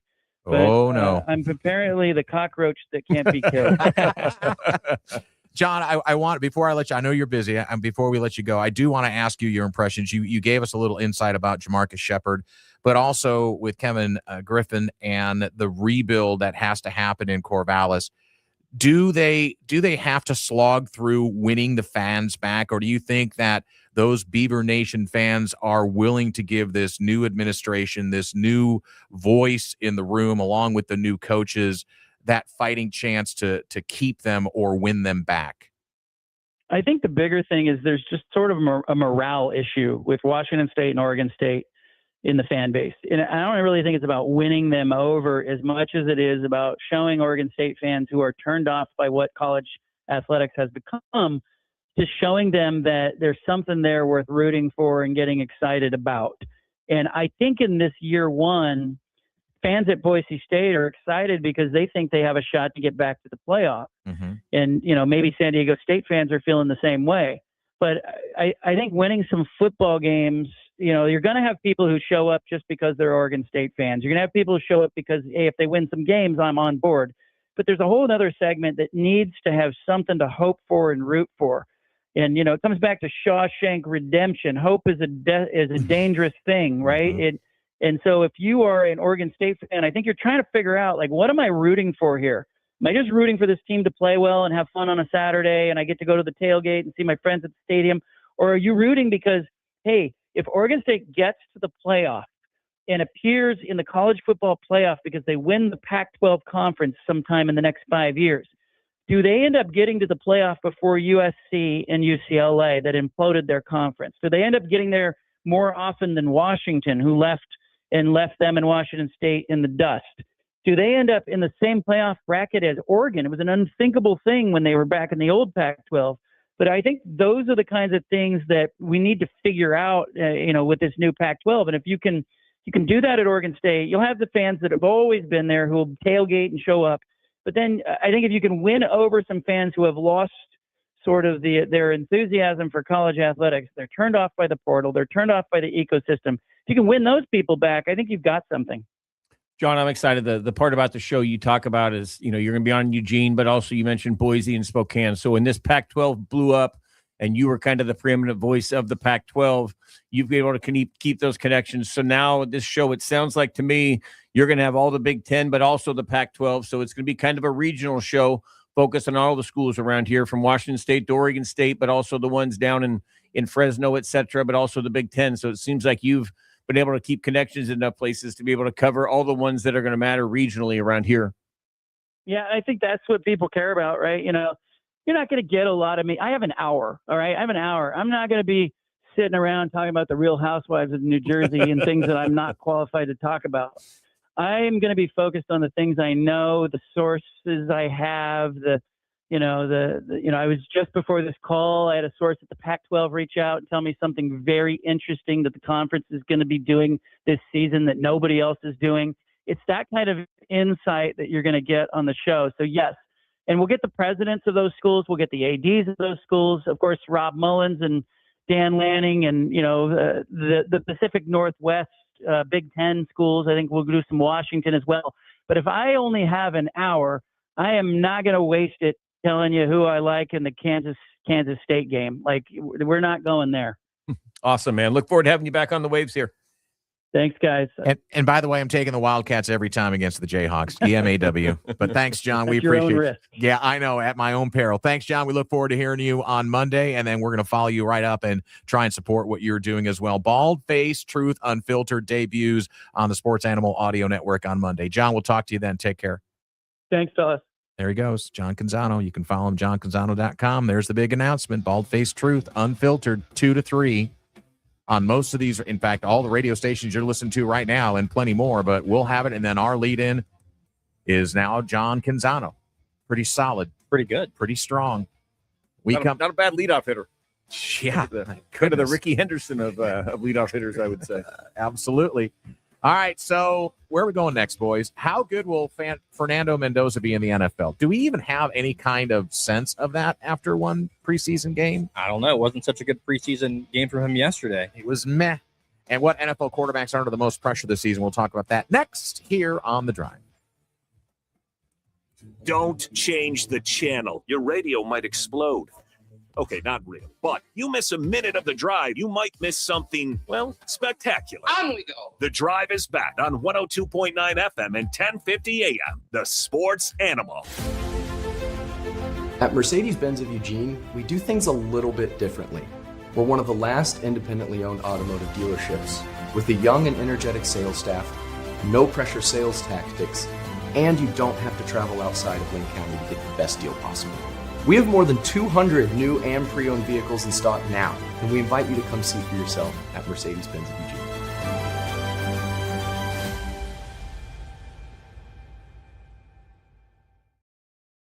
Off summer with fantastic lease offers and big savings at Kendall Toyota of Eugene. Lease a new 2026 Toyota Tacoma SR5 double cab rear-wheel drive at just $280 per month for 36 months with $3,999 cash or trade equity due at signing. Get in on 0% APR on a new all-wheel drive 2026 Toyota BZ XLE. Plus, get $500 TFS subvention cash or lease it at just $385 per month for 36 months with $3,999 cash or trade equity due at signing. Get in on the end of summer savings and stop by Kendall Toyota of Eugene today. Kendall, let's start something great. VIN number TM074169 and TA013908. TSRP of $42,002 and $41,970. $0 security deposit. See lease posting at Kendall Toyota of Eugene or call 541-225-5420 for complete lease details. All financing out of credit and all customers will qualify. Prices not include title registration or tax. Price includes $250 dealership admin fee. Subject to car sales. See dealer for details. Offer expires 8/31/26. So, how's your research going? Surprising. After I figured out the top-rated TVs in our price range, I went shopping for deals. And who's the best? It wasn't the internet, and it wasn't the warehouse club. But? It was video only. They had better deals on the Samsung, LG, and the Sony TVs that got the highest scores. Better than online and at the club? I know. Video only beat them all. And now we can afford an even better model for the same price. My research really paid off. If we buy it video only. Exactly. Otherwise, we'll be sorry. At Video Only, you won't find huge stores with refrigerators or microwaves, but you will find the best deals on top-rated TVs, soundbars, and monitors. Shop around. Just make sure you visit Video Only, because if you don't, you'll be sorry. In Jansen Beach, Clackamas, Beaverton, Salem, and Eugene. Video Only. Every year, millions of pets go missing, leaving families heartbroken. If you lose or find a pet, Love Lost is here to help. Our free, easy-to-use database uses photo matching technology across multiple social media platforms to bring lost pets home. Just upload a photo and quickly search the largest national lost and found pet database. Let's unite to reunite, because every lost pet deserves to find their way home. Register today at lovelost.org. Sometimes they're right. Rest my case. Sometimes they're wrong. You want answers. The truth. You can't handle the truth. But no ears were harmed in the making of their disagreements. I don't know what we're yelling about. You're listening to The Drive on the Sports Animal Eugene.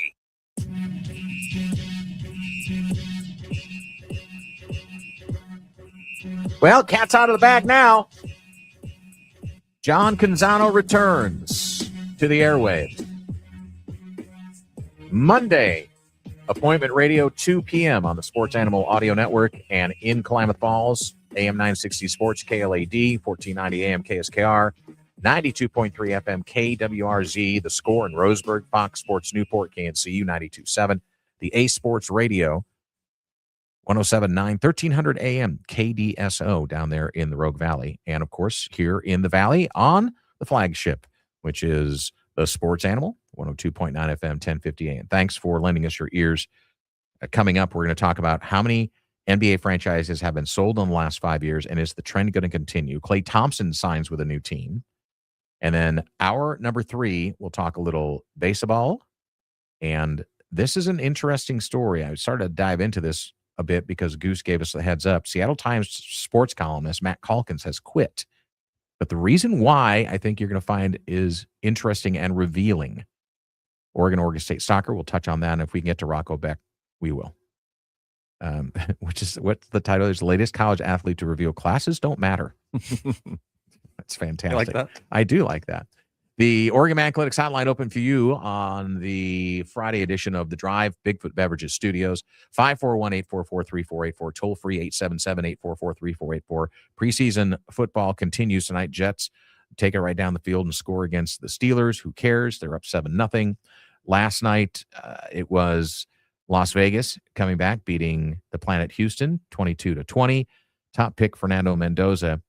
Yeah, he's figuring out that the NFL is not like what he faced last year. he got roughed up a little bit. He threw an interception. Houston takes it back for a touchdown. The Raiders rallied late, but the Heisman Trophy winner was 8 of 15, 86 yards. He did throw a touchdown in his first preseason game against Arizona after playing behind Kirk Cousins, but his third pass was intercepted by Wayne Woodaz, of that name, who took it back 80 yards for a score, making it 14-0. And Mendoza was chasing him down, but Woodaz shoved him aside at the 15-yard line, went into the end zone. He was not helped, sadly, by 2 drops by Malik Benson, the old Oregon guy, including one that was kind of in his hands and would have turned into a first down, and another one over the middle that he caught and I think fumbled. So his numbers would have been helped. Unfortunately, like I say, it'd be nice to see Malik, and he got a lot of run last night. It looked like they were kind of trying to audition him with Mendoza, but those numbers look better if Malik doesn't have a couple drops. I think it's interesting with Fernando because I think the expectations are not really super high with him. He was looked at the guy that's like, yeah, he's the number 1 pick. You don't think? I don't honestly think they're as high as what his trajectory is in terms of a guy that he comes into Indiana out of nowhere, wins the Heisman, wins the national championship game, 16-0.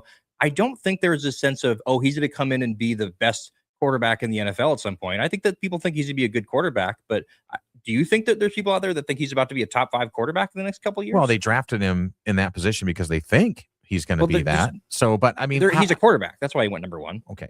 Well, but you also, listen, the Raiders franchise has been a dumpster fire for a long time. It doesn't matter what city they've been in. They've been, whether it's LA, whether it's Oakland, and now in Las Vegas, they have just been a wreck. And they keep trying to build with scheme. And so I don't know what they're trying to build.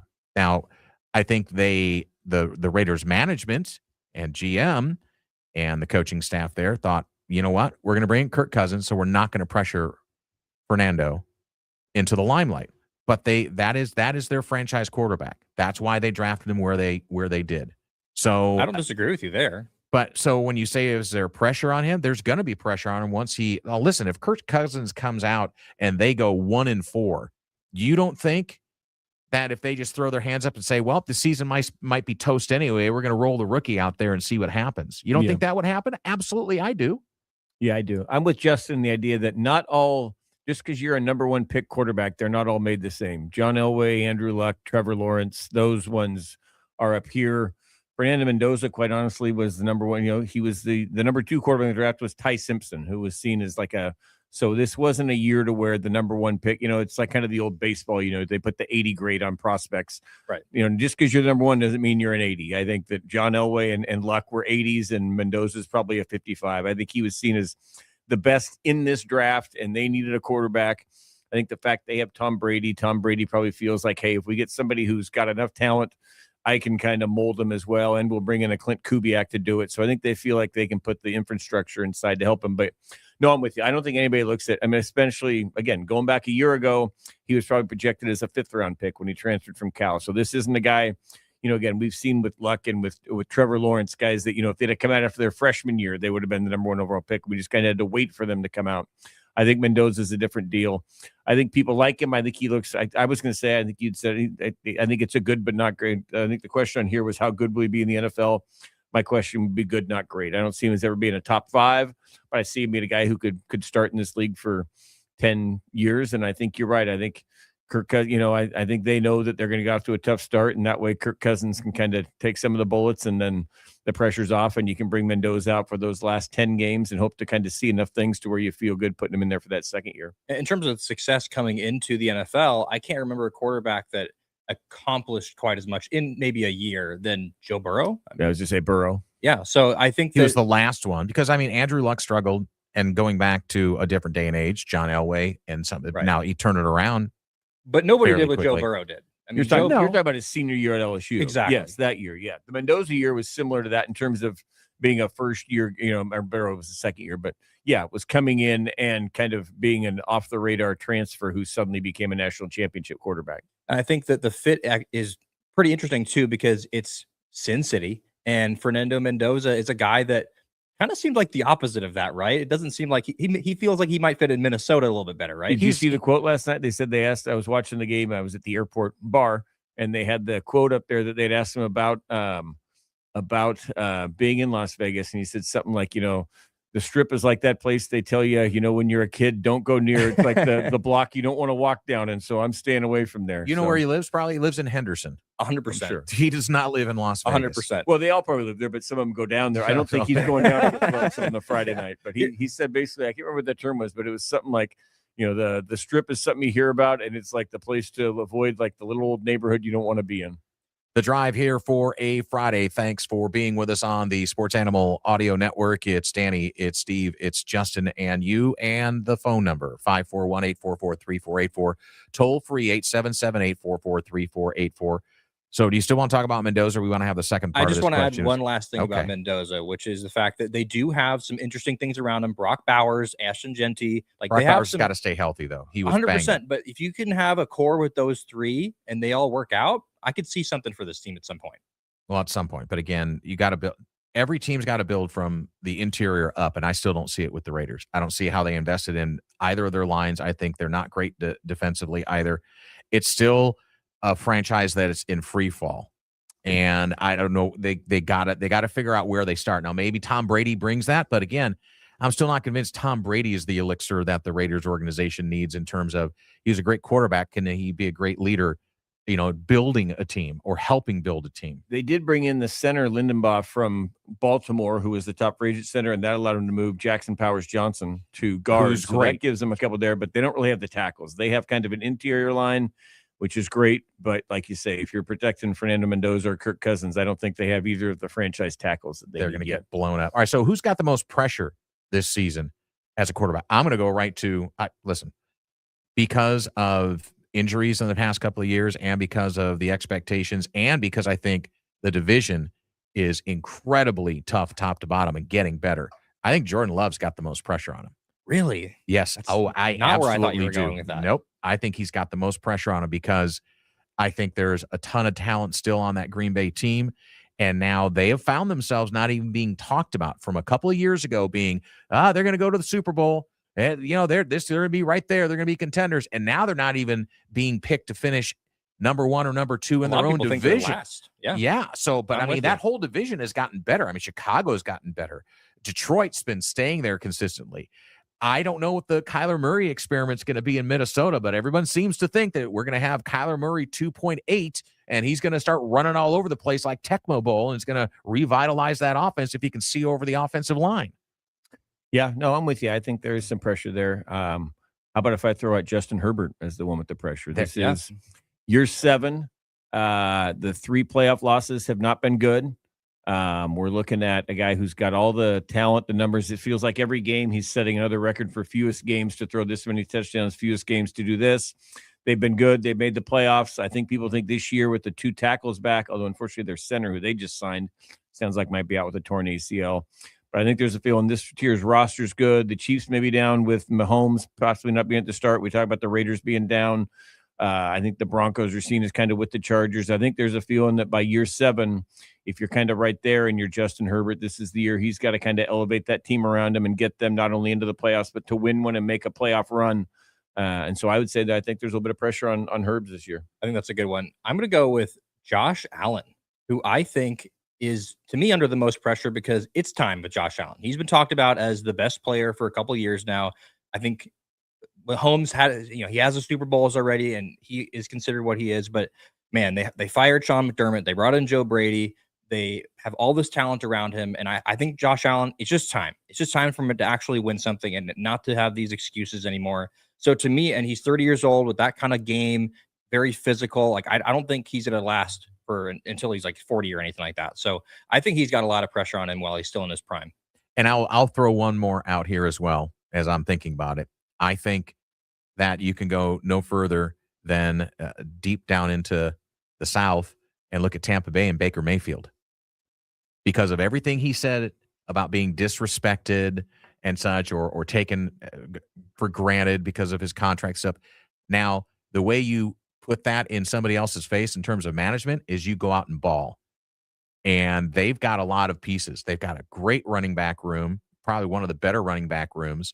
They're solid up and down on their skill positions. They've got a good defense. So, and that division is probably one of the weakest in the NFC.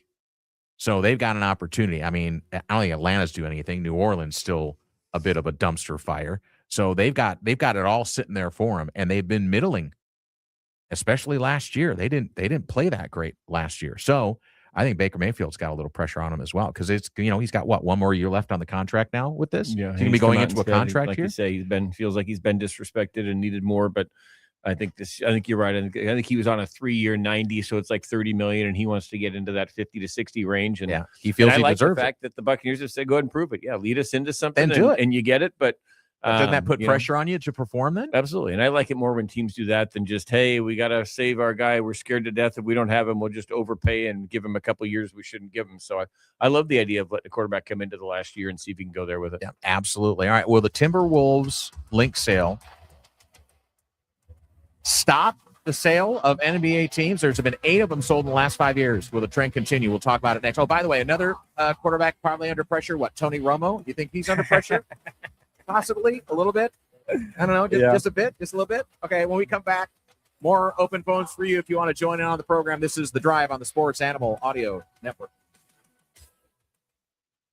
Nothing is too big for the sports animal to handle. That's what she said. You're home for me, Dan Patrick, 6 to 9 a.m. weekdays, and The Drive with Danny, Steve, and Justin from 3 to 6. This is the... At Mercedes-Benz of Eugene, we do things a little bit differently. We're one of the last independently owned automotive dealerships with a young and energetic sales staff, no pressure sales tactics, and you don't have to travel outside of Lane County to get the best deal possible. We have more than 200 new and pre-owned vehicles in stock now, and we invite you to come see for yourself at Mercedes-Benz of Eugene.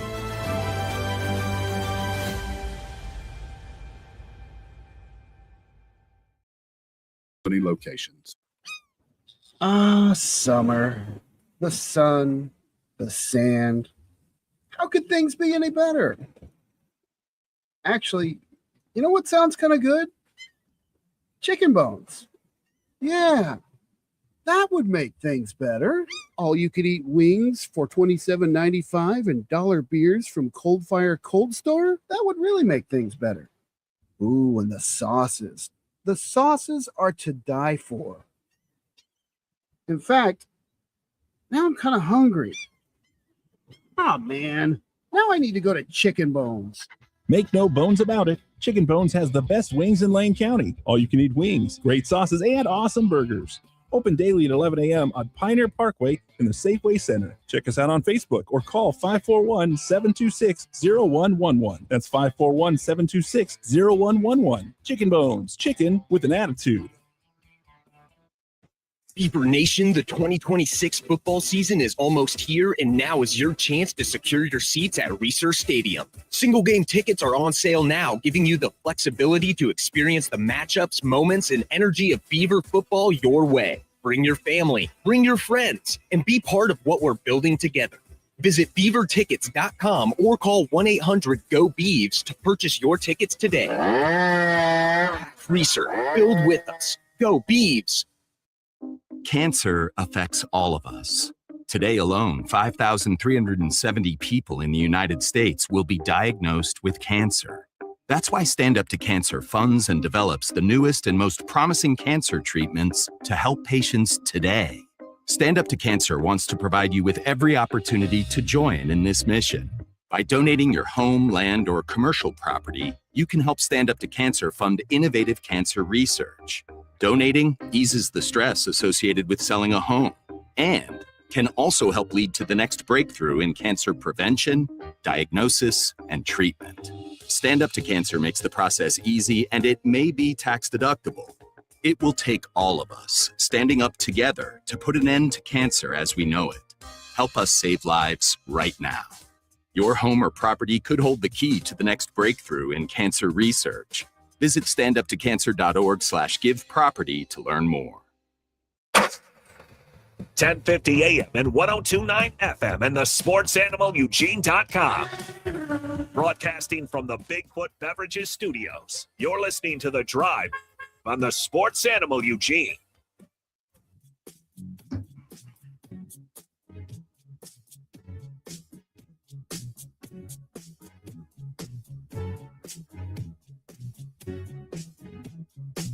Justin Grossweiner, Steve Mims back in the saddle. I'm Danny Havel. We are your three amigos on The Drive, Sports Animal Audio Network. We are live in the Rogue Valley. Hello there, Ashland, Phoenix Talent, Green Springs, up the Green Springs Highway, Immigrant Lake. Still a little toasty down there. Hi there, White City and Eagle Point. Fox Sports Newport, 92.7 FM. By the way, you're listening to us in the Valley on the ACE Sports Radio, 107.9, 1300 AM. Fox Sports Newport is KNCU. So, Nye Beach, my peeps there. The Yaquina Lighthouse. Howdy. Nana's Clam Chowder down in Nye Beach. It's a favorite of mine. Oh, now you're throwing out business names as well? Yeah. Good for you. Good on you. What, are you looking for sponsorship? You're looking for he's looking. Goose is pimping for sponsorship opportunities. He wants to be their spokesperson. The Score down in Roseburg, Douglas County's got you covered there on the Score, 1490 AM, 92.3 FM. And then our good friends in the Basin, Klamath Falls, AM 960 Sports, KLAD, who one of their AM towers got hit by a plane. Crazy. Yesterday. I was talking. You said everybody's okay, though? Yeah, well, the pilot was apparently taken to the hospital. I didn't get an update on him. What I've heard is no fatalities. So I certainly hope that's still true. But yeah, Josh Eldridge, our friend down there, I was checking on an equipment thing, and he was like, yeah, a plane hit our tower yesterday. I'm just like, what? Wow. So again, hopefully everybody's okay down there. So welcome, friends, to the network. And if you have not listened to us before, one, that's a big welcome to you, and thank you for finding us. And two, if you missed any of the program, go back to all the social media handles. Sports Animal EUG. You can go to wherever you consume your products on podcasts or on the YouTube channel, the Twitch, the Twitter. It's Sports Animal EUG. You can find us there. In fact, we're live right now on the old television along with over the air and online streaming at sportsanimalEUG.com. That is our website. If you missed any of the program to this point, Landon Tengwall started us off. Really good insight on the upcoming college football season. He's got some eligibility left, apparently, and he is going to make sure Matt Campbell understands that he could come out of retirement.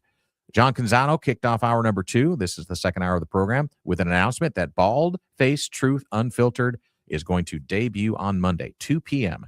on all these radio stations. So John Canzano, you can follow him, John Canzano BFT, johncanzano.com. Bald-Faced Truth Unfiltered will be the lead into this program, and the former Oregonian columnist will have Dan Lanning on the program on Monday.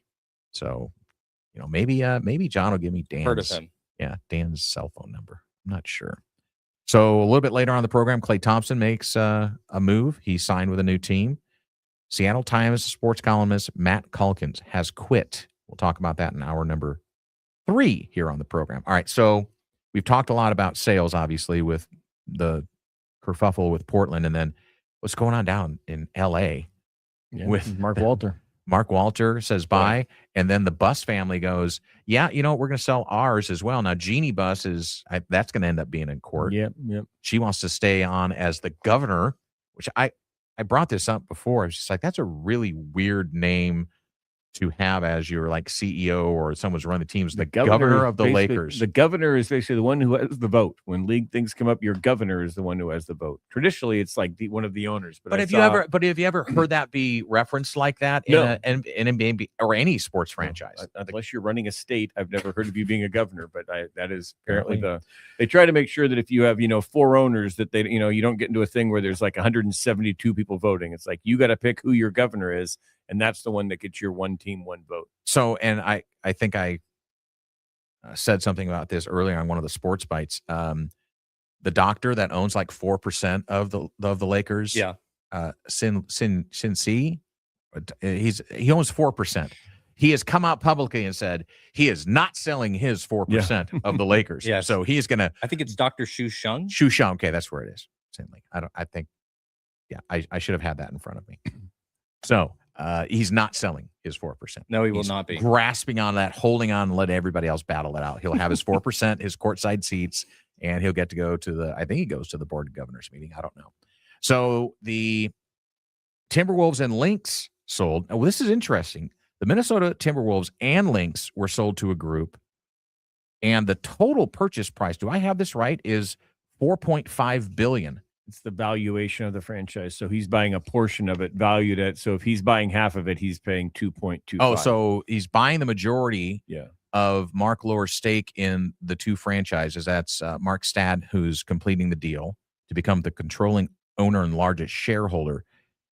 It didn't say how large that would be. Yeah, I didn't see. But except it's a majority, so he'll have controlling pieces of this. I think his wife's going to be the governor. Speaking of governors, I think his wife is going to be the governor, so she'll get to vote. Justin, you want to be a governor? Just go buy a team. I hear. I would love to be I a hear governor. UNLV's for sale. I did hear that. It's funny because was it yesterday or the day before where I said that the Suns might be the next team that was sold, and here we go. Yet here we are. Well, I mean, and it's the Minnesota Timberwolves / Lynx. But this is a little different because it is just a majority stake, and I think he was already. Wasn't he a shareholder as well, or he was a minority? Yeah, he was already in there. Yeah, and Alex Rodriguez, his name pops up here because A-Rod has decided to increase his equity stake. Well, look, when the Lakers go for 12-5 a couple weeks ago, and the rumors now is that the Vegas expansion one's going to be to 9. That's why we're seeing that suddenly some of these people. I mean, it's like holding a baseball card, right? Am I selling at the high? I mean, these valuations have skyrocketed. I don't know what he bought it for, but he might be flipping, in 3 years, whatever. He may have paid $1 billion for it, and now he's getting $2 billion for it. But the reason we're seeing some of these sales, I think, is that people are realizing, holy cow, these things, is there going to be a bubble? Are we really going to get to a $20 billion franchise? And I think some of these folks might be looking and thinking, hey, I'll take this money now and not have to worry about it.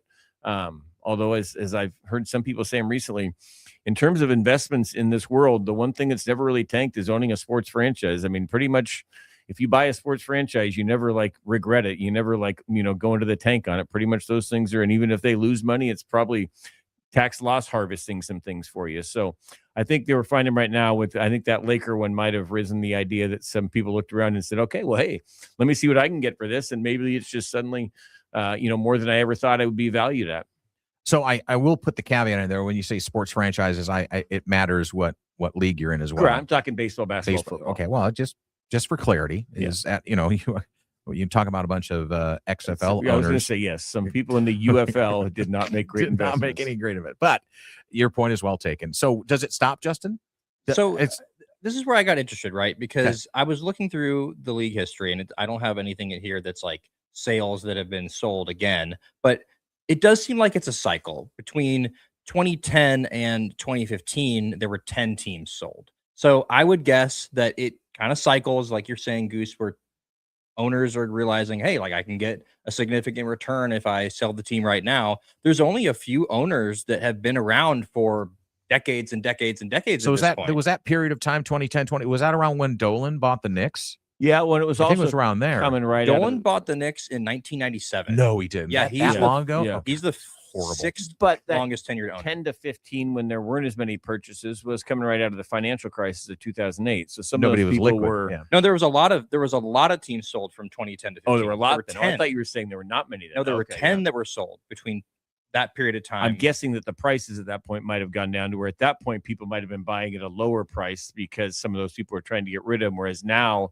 these costs are skyrocketing and people are getting rid of them because the valuations are so high. That would just be my guess. So I guess what I would say is that I'm guessing there's going to be a team or two that's sold probably in the next couple of years that we just haven't heard anything about. The Bulls are the one people talk about because Reinsdorf's had them forever, and people are saying that could be the kind of. I mean, if there's another $10 billion, it might be the Bulls because of the market and the history. He's owned the team since 1985, and yes, I would know he is 89 or 90 years old, and his son at this point has taken over. Michael Reinsdorf he's like the governor now, basically. So would you everybody stop calling them governors, please? They're not governors. But I do believe it's the official title. Again, I was listening to somebody else said, I believe there's a minority owner who has the right of first refusal on that. And there's some talk that if Reinsdorf did, there might be a minority owner there who has 20%, who has the right of first, and they could come in and want to take more than 50 if Reinsdorf wants to go out. Yeah, the minority owners are Lester Crown and Lamar Hunt's estate. Oh, the estate. I don't think you want an estate. I don't think you want an estate purchasing a team if you're the NBA. You'd like to have an individual. In fact, I think it has to be an individual who has at least 20%. So I think, what was his name? Lester Crown? Lester Crown. Lester Crown. I think Lester Crown's the guy I was referencing. That's a great name. It's a great name. Maybe we should see when Lester would come on the program. And by the way, they are all called governors. I'm just doing that tongue in cheek because it is officially the Board of Governors who are going to meet in September and likely approve this sale in Minnesota. You're the governor of this radio station. Absolutely. You have the like one it, vote. you know. You have the one vote. I don't think I have a vote. I really don't. So when we return, Klay Thompson has signed with a new team. So is DeMar DeRozan. We can add that to our topics list. And then our number 3, we'll talk a little pitching. Cade Anderson is going to make his debut in the big leagues. And who is he doing it against? The Chicago Cubs as they travel to Seattle. I'm missing them. I'm going to be up in Seattle next week, and I'm missing them this weekend as the Cubs try and get healthy against the Mariners. Seattle Times sports column. We'll be up north this last hour. Seattle Times sports columnist Matt Calkins quits. Why? We're going to tell you in hour number 3. But hour number 2, one more segment. To the top of the hour we go here on The Drive. 1050 AM, 1029 FM, and the SportsAnimalEugene.com. Other stations can say they cover the Ducks and Beavers, but we bring the receipts. You're listening. At Mercedes-Benz of Eugene, we do things a little bit differently. We're one of the last independently owned automotive dealerships with a young and energetic sales staff, no pressure sales tactics, and you don't have to travel outside of Linn County to get the best deal possible. We have more than 200 new and pre-owned vehicles in stock now, and we invite you to come see for yourself at Mercedes-Benz of Eugene.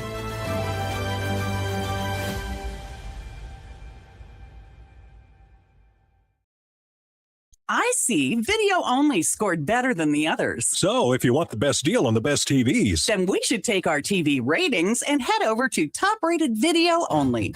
at Video Only, you won't find huge stores with refrigerators or microwaves, but you will find the best deals on top-rated TVs, soundbars, and monitors. Shop around. Just make sure you visit Video Only, because if you don't, you'll be sorry. In Jansen Beach, Clackamas, Beaverton, Salem, and Eugene. Video Only.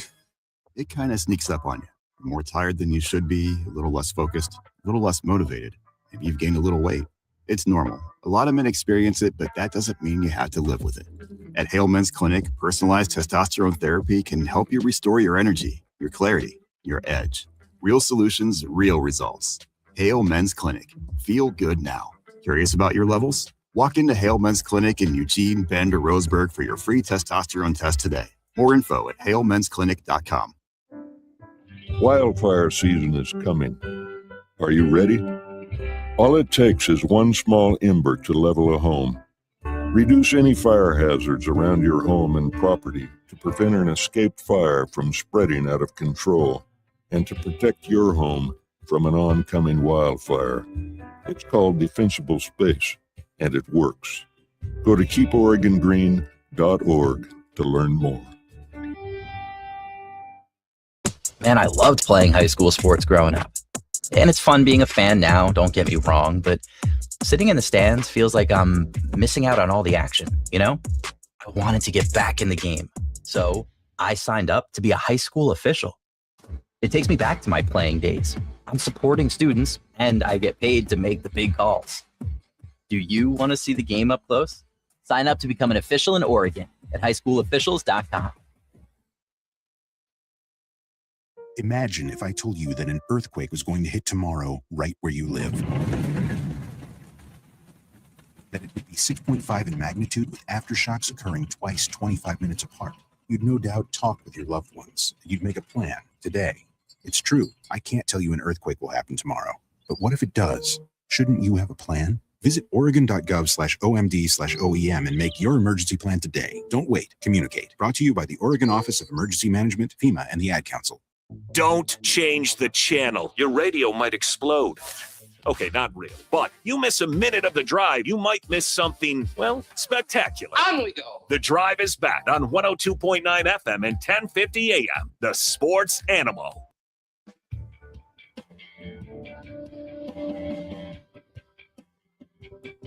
Lock us in on all the socials, Sports Animal EUG. You can follow us on Twitter. The podcast will be up after the program is over with. And everything is archived on YouTube, Twitter, and Twitch as well. You can go back and take a look-see at our smiling faces. Goose, you crack me up, man. Steve Mims to my right, Justin Grossweiner to my left. I'm surrounded by just incredible talent, brain power, great insight. I am literally just the monkey pulling the levers and getting everybody else around me. So thanks for tuning into The Drive here on the Sports Animal Audio Network. A quick segment here, as we do in the last segment every hour. The Oregon Man Clinic hotline open for you in the Eugene area, 541-844-3484. Toll free outside the Eugene area. We'll pay for the phone call, 877-844-3484. Big shows on Monday, as well as we always will. We're going to have Yogi back on his regular slot on Monday, correct? Yogi Roth. I'm going to check in with him to make sure. I know that week 1, which I don't know for him is next week, is going to be a bit of a thing on Monday, but we'll check in with him. Okay, we'll make sure. So we got Yogi next week as well. We'll have George Reister again. Angie Machado is going to join us. Dave Zach Preston. Neal. Dave Preston is going to join us. Our dear friend Dave Preston. We have not talked to him yet. He works for WTOP in Washington, Baltimore. So up in Washington, D.C., Baltimore area. Bob Baylor as well from Boise State. Nice. Voice of the Broncos will be on next week. We're going to start moving a little bit into that Pac-12 and some of the favorites. We'll have some of them on as well. So Klay Thompson's got a new home, boys. Remember where he wanted to go and where he did go? Guess where he's going? Miami.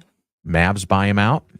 Klay Thompson says, I'm going to the sun and the beach. It makes sense. I think this is one of those deals where he hasn't been the player he's been, and he also got put into a situation on the Mavericks that he, quite frankly, didn't sign up for, because they traded away Anthony Davis. They kind of blew up the team after they figured out that the whole reset situation wasn't going to work for them. So I do think this is a good spot for him. Miami, this is a great ad for them because he's still a really good shooter. Not sure how much of a defender he is anymore, but a veteran presence. And Miami needed to add guys that were either, he looks like he's getting a little bit more than the minimum, something in his the mid-level exception, but they needed to add those guys that were the minimum level contract guys that are going to be able to really add significant pieces to their team, because the rest of the roster is so expensive. Well, and significant. He's past, being the player he was, but I see him as a complementary piece. Absolutely. And a good one, but he's not going to be putting up 40 points a night. I mean, he could if nobody else is shooting the ball, but love to see that. The thing that I wonder about is with Giannis there as well, is the volume, because if Klay Thompson can accept a role of not being a volume shooter, he can be an off-ball guy. He was for all those years. So I think that's what I mean. But that was when he was paired in a backcourt with one of the best players in the world.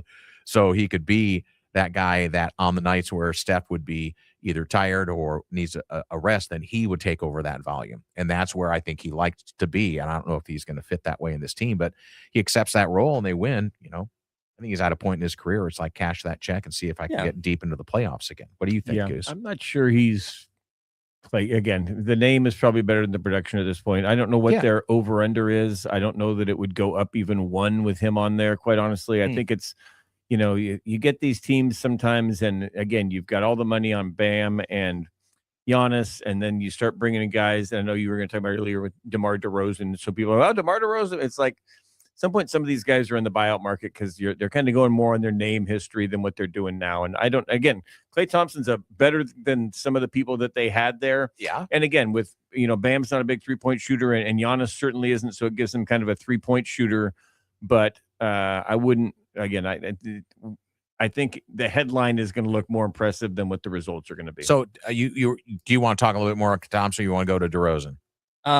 They just replaced Norman Powell, who's a guy I think they wanted to get back. He went to the Bulls, former Blazer. But no, I think that the DeMar DeRozan ones, it's interesting. I know that the Nuggets clearly had some sort of need to do something. And DeMar is a guy that he's not going to be a lead guy in a team at this point, probably not even a number 2. But does he fit with Jokic with the shooting and the lack of it for him and needing the ball? I'm not sure, but I do think it's worth a shot. I mean, it's like a $6 million contract or 3.5 or something like that. So I think it's a flyer. They lost Peyton Watson. They made a deal. They basically gave him up because of the salary they didn't want to keep the salary.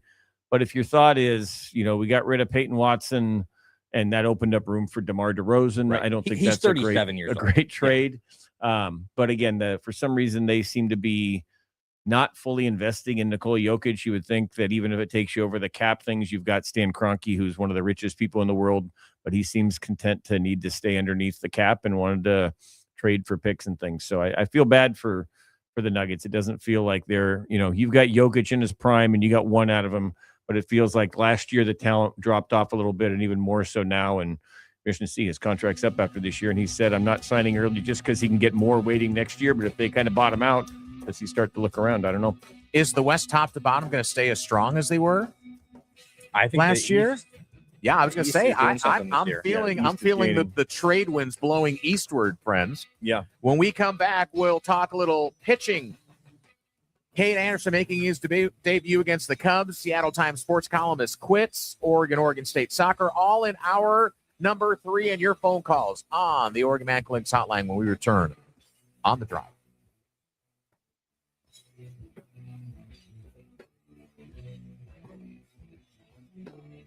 Sometimes they're right. Rest my case. Sometimes they're wrong. You want the truth. You can't handle the truth. But no ears were harmed in the making of their disagreements. I don't know what we're yelling about. You're listening to The Drive on the Sports Animal Eugene.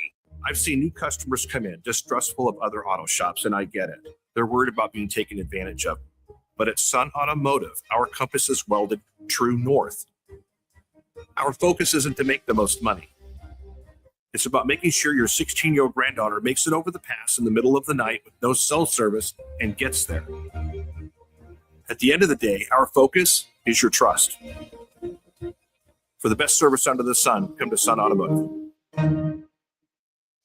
TCB number 195698. JT Bailey here, owner-operator of All County Garage Door, Eugene Springfield's independent and locally owned garage door experts. Looking to upgrade your home's curb appeal, thermal efficiency, safety, and security? A new garage door checks all those boxes, and All County Garage Door is here to help. For new doors, new operators, and any and all garage door operator repair, we have you covered. And with a 15-year reputation of top-quality work and top-notch customer service, you can count on us. Give us a call at 541-521-8986 or visit us at allcountygaragedoor.com. If your credit card bills have gotten out of hand, call Consolidated Credit now. If the interest rates on your credit cards are so high, it'll take years to get out of debt. Call Consolidated Credit now. They've helped over 10 million people without destroying your credit. They can reduce your interest rates, lower your total payments up to 50% to get you out of debt fast. For a free consultation, call Consolidated Credit now. The program works. Call 800-499-4107. 800-499-4107. 800-499-4107. Consolidated Credit Solutions Incorporated, 5701 West Sunrise Boulevard, Fort Lauderdale, Florida 33313. Licensed by the New York Department of Financial Services and by the Vermont Department of Financial Regulation. Kansas CSO 0019051. Maryland DM 1492. Oregon DM 892. Licensed by the Virginia State Corporation Commission, license number TC83. Service may adversely affect the individual's credit. Non-payment of debts may lead to additional finance charges or collections activity, including legal action. Actual interest rates, length of program, and monthly payment reductions will vary by consumer and creditor. Yours could be higher or lower. Not a loan company. We do not lend money. Hey Max, you look absolutely dashing in that purple tie. Ready to harness the world? You bet, Daisy. I'm ready as I'll ever be. And might I say, your purple tie really pops with your vest. Thanks. I almost went with a cape, but didn't want to come across as pretentious. Nonsense. Anyone in our line of work should rock a cape. You might be onto something, Max. Phew. So here we go. First day on the job. You got this, right? Right. Don't forget, we both graduated from Dogs Inc. with honors. Which means I can guide my human around a busy city with ease. And I can give my human a restful night. I hope my human is kind and loving. And I hope mine likes wet kisses and zoomies. Ready to make a difference? Born ready. Let's go. Discover how extraordinary dogs like Daisy and Max change lives at no cost to the recipients. Visit dogsinc.org. KORE, Springfield, Eugene. I'm Steve Mims. You can listen to me on The Drive weekdays from 3 to 6 on the Sports Animal Eugene.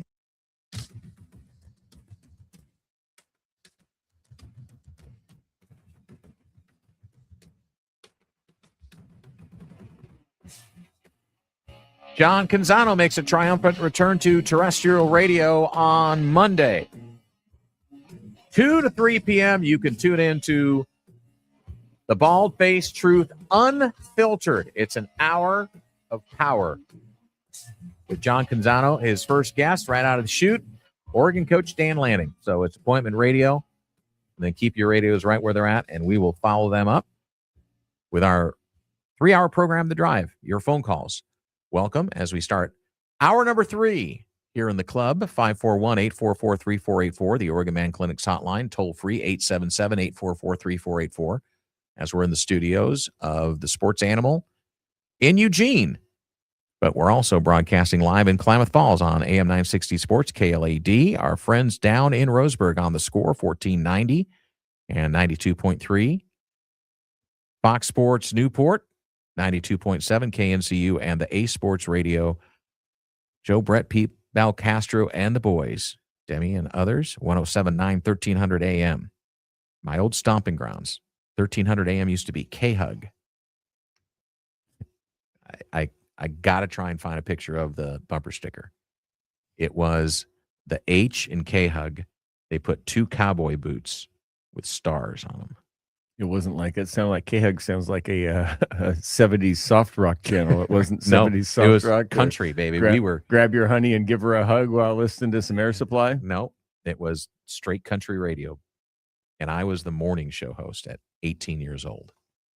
Well, think about that for a second. You know, as you talk about Canzano being the lead-in, with him going to an hour, he's not going to have the caller representation that he had. So I can see he's going to do his usual thing and stir up some stuff, and the calls are coming to us. We're going to be answering, which we're fine to do. But if you hear some stuff that John says, because his stuff's all going to be local, so it'll be stuff we know. But since you're not going to be able to call into his show and only do an hour, give us a call and you can tell us what you think of John, and we will pass the messages along to him. Yes, we will have a direct line to John Canzano. We're watching a little preseason football here in the studio as well, so we'll keep our eye on that as the Jets and the Steelers are racing to halftime at 7-0. Jets. Thrilling. Yeah. Another thrilling preseason matchup. So we heard from George Reister earlier this week, and obviously, Goose, you were still traveling. You were I in listened Des Moines. to it, though. And then I also listened to him. He was on the Andy and Ari, because he's on 3 now. Yeah. And so actually on my flight home last night, I downloaded the Andy and Ari, which is one of the podcasts I like for college football. And George did like a whole hour with him. It was great. Yeah. George was talking about he says, what did he say? He said 2's good. 2's good. 2's good. He says it's fine. Get warmed up a little bit. 2's good. He would like him in college even to have some preseason There's games. no way that. I mean, he knows that's a pipe dream. You're not going to have non-counting games in college. You can have like scrimmages against other teams, exhibitions, but teams that you're never going to see in the regular season. The only way. Why would you show them anything? Dion wanted to have when he was at Colorado. He wanted to. I think it'd be great. I'd love that. I'd love it this week. What if this week Oregon and Washington State were playing a scrimmage at Autzen Stadium, and it was $10 to get into, and it didn't matter who won because you would go see something like that? Absolutely. We're gonna and it would be like the NFL. Yeah, Dante Moore's gonna play the first 2 series, and then we're gonna bring in Raiola, and you're gonna get to see our 2 deep and everything. Like a spring game. Absolutely. Did you go to the spring game? Yes, I did. Did you go to the spring game? Not this year. I don't go to many spring games. See? But you would go playing somebody else. If they were playing But you would go to an exhibition. What's the difference? The spring game, Oregon can determine exactly what both teams are going to do, and they know each other. If Washington State was coming into town this week or Oregon State was coming into town this week, even if it didn't matter, you'd see them. They're playing against a team that doesn't know what they're doing, But do you really think that either of those teams would lift up their skirt and show anybody anything? George Reister thinks so. I think that they would. Yeah, I do. I don't think maybe not. You might be right. Yeah, and we've seen. I mean, even it would be so vanilla. Maybe at some point we just tell college football coaches not to be paranoid because it's just football, and they're going to see it in a week anyway. They're closing practices. Why would they do anything that shows their hand? You know what I think they should do? What? They should just stick all the SEC teams in the playoff right away. Just get it over with. How do you just always twist the conversation back to your hate of the SEC? I want to go back to the days when coaches would say, "I'll show you everything we're going to do, but you're still going to have to stop it." I like the old tough guy coaches. Oh yeah, I'm going to beat you with my guys, and then I'm going to beat you with your guys against my guys. He can beat your guys with his guys, and he can beat his guys with your guys. And he would say, "Yep, I'm going to show you everything I do. You still got to stop it. You're going to see." The old double wing coaches used to say that. You know exactly what I'm going to do. Now just try to stop it. I'm smart enough that you can't. So there's a nice story up in Seattle. There's a nice story, and then we're going to talk about a not so nice story here in the first couple of segments. The number one pitching prospect for the Mariners is going to make his debut in the show, going to get his cup of coffee against the Cubs on Saturday. This is a kid that just, a year ago was playing for LSU. He's a Louisiana native, Cade William Anderson. Let's get his full name in there. And he's a 6'2" left-handed pitcher who played college baseball for LSU. He won the 2025 College World Series with them, was named the series' most outstanding player. Seattle picked him third in the 2025 MLB draft. He had Tommy John surgery. Who would have thought? So, but that was in high school when he had Tommy John surgery.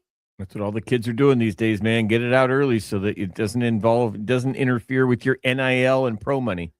So he's coming up. They just called him up, and he's going to pitch against the Cubs. He has a 1.06 ERA over 93 innings with, I believe it would be, Tacoma, right? No, Double-A Arkansas. So they pulled him up from Double-A. Sorry, I didn't get all the way through the rest of the story. So 93 innings, 135 strikeouts. This is insane.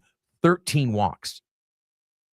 Now, 47 hits allowed in 93 innings. It's pretty good. I have a couple thoughts here. Oh, of course you do. My first thought is it's funny that he's a guy that his fastball sits in the mid 90s, and he's considered a guy that, we're not sure how his fastball is going to play, but his off-speed stuff is great. So we know that he's going to be good. So I think it's hilarious that the 95 mile per hour fastball isn't considered that good. Also feels like the Mariners probably should have done this a little bit earlier. I don't know. Does it seem like this is a little bit late in the season to be throwing a little bit of a Hail Mary out there? Yeah, well, they've screwed up. They went to the 6-man rotation for a while, remember? And then they got rid of Castillo, so I got down to 5. But it was like, well, we still got our 5. But we've seen that Kirby and Miller are both kind of blown up lately. Woo's hurt now. So I'm with you. I think, especially when you're struggling as much offensively as they were, and they've been talking about they're going to bring Anderson up just to pitch out of the bullpen to get a little bit of this and that. I think that's a bad move. If he's stretched out, bring him up to start. But I'm with you because you knew that, I'd rather move like a Miller or somebody like that to the bullpen. But I think that with Cade Anderson, I'm excited to watch it. Like I say, those numbers are incredible. And they're in Double-A. It's not like he's dominating some smaller level. And he is an older guy. I mean, he's a college guy, so he's probably 21, 22. But that's a pretty quick rise to go from. I mean, that draft was, he just signed 13 months ago type thing. But those numbers look pretty legit. And a buddy of mine who's a Cubs fan like you guys, who was at the Jake with us, he's going up to I didn't realize the Cubs were playing in Seattle this week. And he was like, yeah, I'm going up there for that. So I just texted him last night. I'm like, man, your weekend just got a whole lot better. Suddenly you got Cade Anderson up there, and Cade Anderson's first pitching opponent will be David Peterson. So that'll be cool as well. So David Peterson comes in 7-7 record, 5.29 ERA, 95 strikeouts. They scratch Brian Wu. They're just moving him back, I guess, or bumping him, who was the scheduled starter until they're calling up Cade Anderson, who was going into it 9-8 with a 4.10 ERA, 137 strikeouts on the season. Mariners have definitely been scuffling, 60-68, but amazingly, because the AL is just so putrid right now, they are still in the wild card race. So they still have a shot. So these games are important. So I can see why that the Mariners organization is like, listen, maybe we inject a little life, give this kid a shot, see how he can handle the pressure. But 22 years old, he's going to make his major league debut at 7:15 on Saturday night against the Cubs up there at T-Mobile Park. So we'll keep our eye on that. That's interesting. So I do want to touch on, and is Brian gone already? Is Beebs gone? No, can I jump in here real quick about sure. one last thought about Cade Right. Anderson? First of all, I side note to David Peterson, I'm looking forward to my signed David Peterson jersey at some point. Second of all, I do think that this isn't an unprecedented thing. What? I was promised a signed jersey. Goose is trying to pimp for chowder, sponsorships, and you're looking for your jerseys. So go ahead. Trey Yesovich last year was a guy that for the Toronto Blue Jays. Remember, he pitched in PK Park at the beginning of that year. I didn't actually not know that. Yeah, because he was pitching for Vancouver at the start. I'm trying to look now and see if Cade Anderson would have pitched last year at PK, because he probably started, I assume, in Everett last year. You might be right. So it's not unprecedented, and Trey Yesovich was a really good piece for Toronto. So that's one of the things I love about baseball is you can bring these guys up, and they can have immediate success, because I think one of the things is that nobody's seen them up here in the major leagues. Yeah, and it's actually wild. I'm looking up Kate Anderson now. He actually didn't pitch last year because, again, signed and it had the long college season when he went through the College World Series. So it probably thrown 140 innings. So the Mariners didn't pitch him. So he did not pitch at PK last year, didn't pitch for Everett. So instead of starting him at Everett, which is high A, they actually started him this year. The only place he's ever pitched in professional baseball is for the only team he's ever pitched for in professional baseball is Arkansas, which is wild because normally you'll see at least a small smattering of starts at some A things, but he has only pitched in A ball. And like you say, 18 starts at a 1.06 ERA. So this has all the feels of kind of the next. And again, we've seen some busts come through, but man, those numbers on there make it 11 earned runs in 18 games started. Yeah, it's different nowadays with the spin rate and all this stuff. Like they know way more about what's going to be successful. And he's never faced an offense like the Chicago Cubs. I mean, come on, there's no Ian Haps and Nico Horners down in the Texas League. Right. So pitching for the Travelers. He also did start for the All-Star Futures game. Futures game, and he scored technically one. That would be the one other team he's played for in his life, Arkansas and the Futures team. AL Futures League team. All right. So what I did want to ask you guys is this whole Tarek Skubal thing with the Dodgers. Beebs is here, by the way. Okay. Well, I don't want to rile him up. I was going to say maybe it's good that he's here, so he's not driving right now, so he doesn't drive off the road or whatever. But could this end up being one of those things where the Dodgers did not magnificently improve their team by grabbing Tarek Skubal? And more so is, did the Detroit Tigers make a huge mistake by giving up on him? By giving up on him because the AL is just so middling and parity ridden that the Tigers were still in it. And that could have been the difference. I mean, 2 games can make the difference. Yeah. My answer is no and yes. So I think that the value you'll be getting from Tariq Skubal is in the playoffs. That's when you really want him to be a guy that when he starts a game 5 or a game 6 or a game 7, that you know that you are almost certainly going to have the pitching advantage. I do think that the Tigers were silly to give up on a little bit early. Not that they didn't have, obviously, what they liked in the trade, although I think it's considered that maybe should have gotten a little bit more, but they're 1.5 games out of a playoff spot. So you're weighing, if you're the Tigers, is it worth it to go for it? And do we have a team that can make it to the World Series? I want to say that the GM publicly said we don't, if I'm not mistaken. But you look at the AL and you see teams get hot at the right time all the time. You had a guy like Tariq Skubal, you can win a game. So I don't know. All it takes is one 10-game winning streak at this point in the year, and you can put yourself right back over the top. That's all it will take. 10-game winning streak, they'd be a lock for the playoffs. I'd tell you that in the American. There have been several of them this year. There have been a lot of teams that have gone on runs like that, even going 8-2 if you're punching up. One of those teams followed up a 10-game winning streak with the 10-game losing yes, streak. Yes, they did. Congress Cubs. Yeah, you know what? It's all right. They had 2 10-game winning streaks, so they made up for it. When's your next vacation? Just wondering when the next time you're going to be out of here. Sorry, let's take our break a little bit early because I want to dive into this thing with the Seattle Times sports columnist Matt Calkins, who quit. But I think it's really interesting the reason he quit. And why don't you get your fingers ready to go on the Oregon Man Clinics hotline, 541-844-3484, toll free 877-844-3484. You might have an opinion on this or anything. Open phones for the rest of the show here on the Sports Animal Audio Network. This is The Drive. Nothing is too big for the sports animal to handle. That's what she said. You're home for me, Dan Patrick, 6 to 9 a.m. weekdays, and The Drive with Danny, Steve, and Justin from 3 to 6. This is the sports animal. The Ford Summer Sales Event is on now at Kendall Ford. Get to Kendall and get 0% APR, $1,000 towards your down payment, and even a complimentary 2-year premium maintenance plan. Available on select new 2026 Ford models. Get up to $11,000 in discounts off MSRP on all remaining 2025 Super Duty trucks. A new 4-wheel drive 2025 Ford Bronco Sport Heritage is priced at only $29,990. Or get into a new all-wheel drive 2026 Ford Maverick XL Crew Cab. At Mercedes-Benz of Eugene, we do things a little bit differently.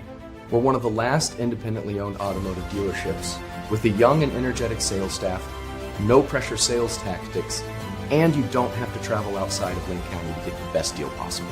We have more than 200 new and pre-owned vehicles in stock now, and we invite you to come see for yourself at Mercedes-Benz of Eugene.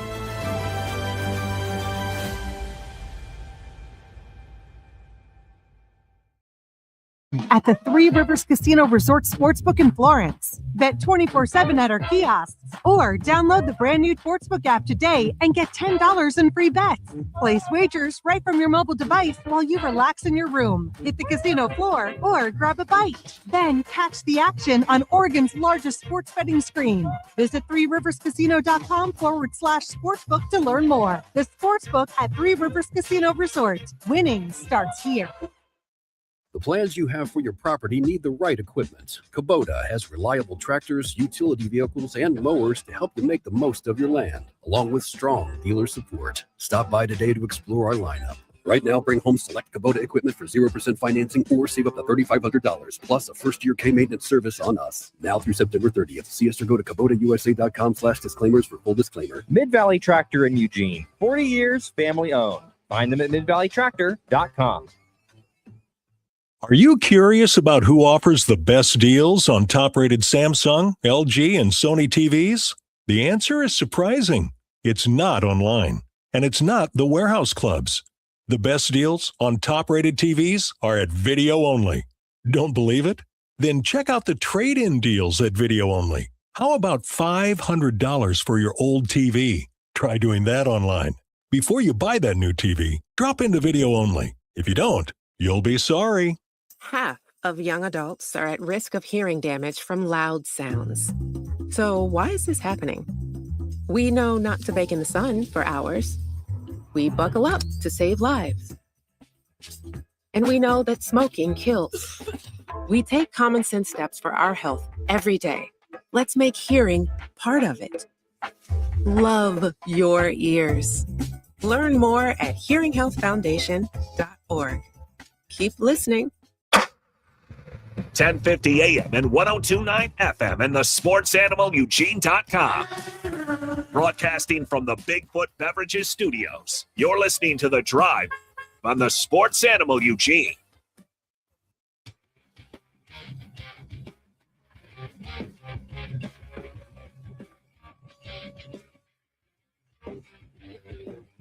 So I have to say, I feel I don't need them all the time, but I feel almost compelled to wear my glasses when I look at Justin and Steve, because they're wearing their glasses and they look really smart. So I don't know if I look smarter if I put my glasses on or not. Not that matters to you in radio land, but it does on the TV, I think. I just want to say real quick, yeah, my iconic glasses, as they may be called, the life is coming to an end. They're breaking. The backs of them are not to be seen by the public. So I know that everybody's known me for these glasses for several years, but I'm just saying it's gonna be a little bit different here. So wait a second. So are you saying the look is going to change? The look is going to change. I need to get some contacts. Do we have one of those makeover? Do we have one of those sounders or whatever that was breaking news thing or whatever? I don't know if we have something like that here on the drive. I think we should on our live stream. The Justin Grossweiner reveal, the extreme makeover. Like we could have the before and after pictures, like putting them side by side and you doing some pose or something like that. Well, you'll see the new glasses. I don't think they're going to be exactly as they were. Well, thanks for tuning in on the stream. You remind me to tell you something. I can tell you on or off the air. Your last name was in a movie I watched last night on the flight. It was? Yeah. And I've got a picture. I'll show you when I get there too. They didn't. It wasn't Weiner. They went the other way. Wait, was this not PTSD Sticks? for Justin though? No, this was DTF St. Louis.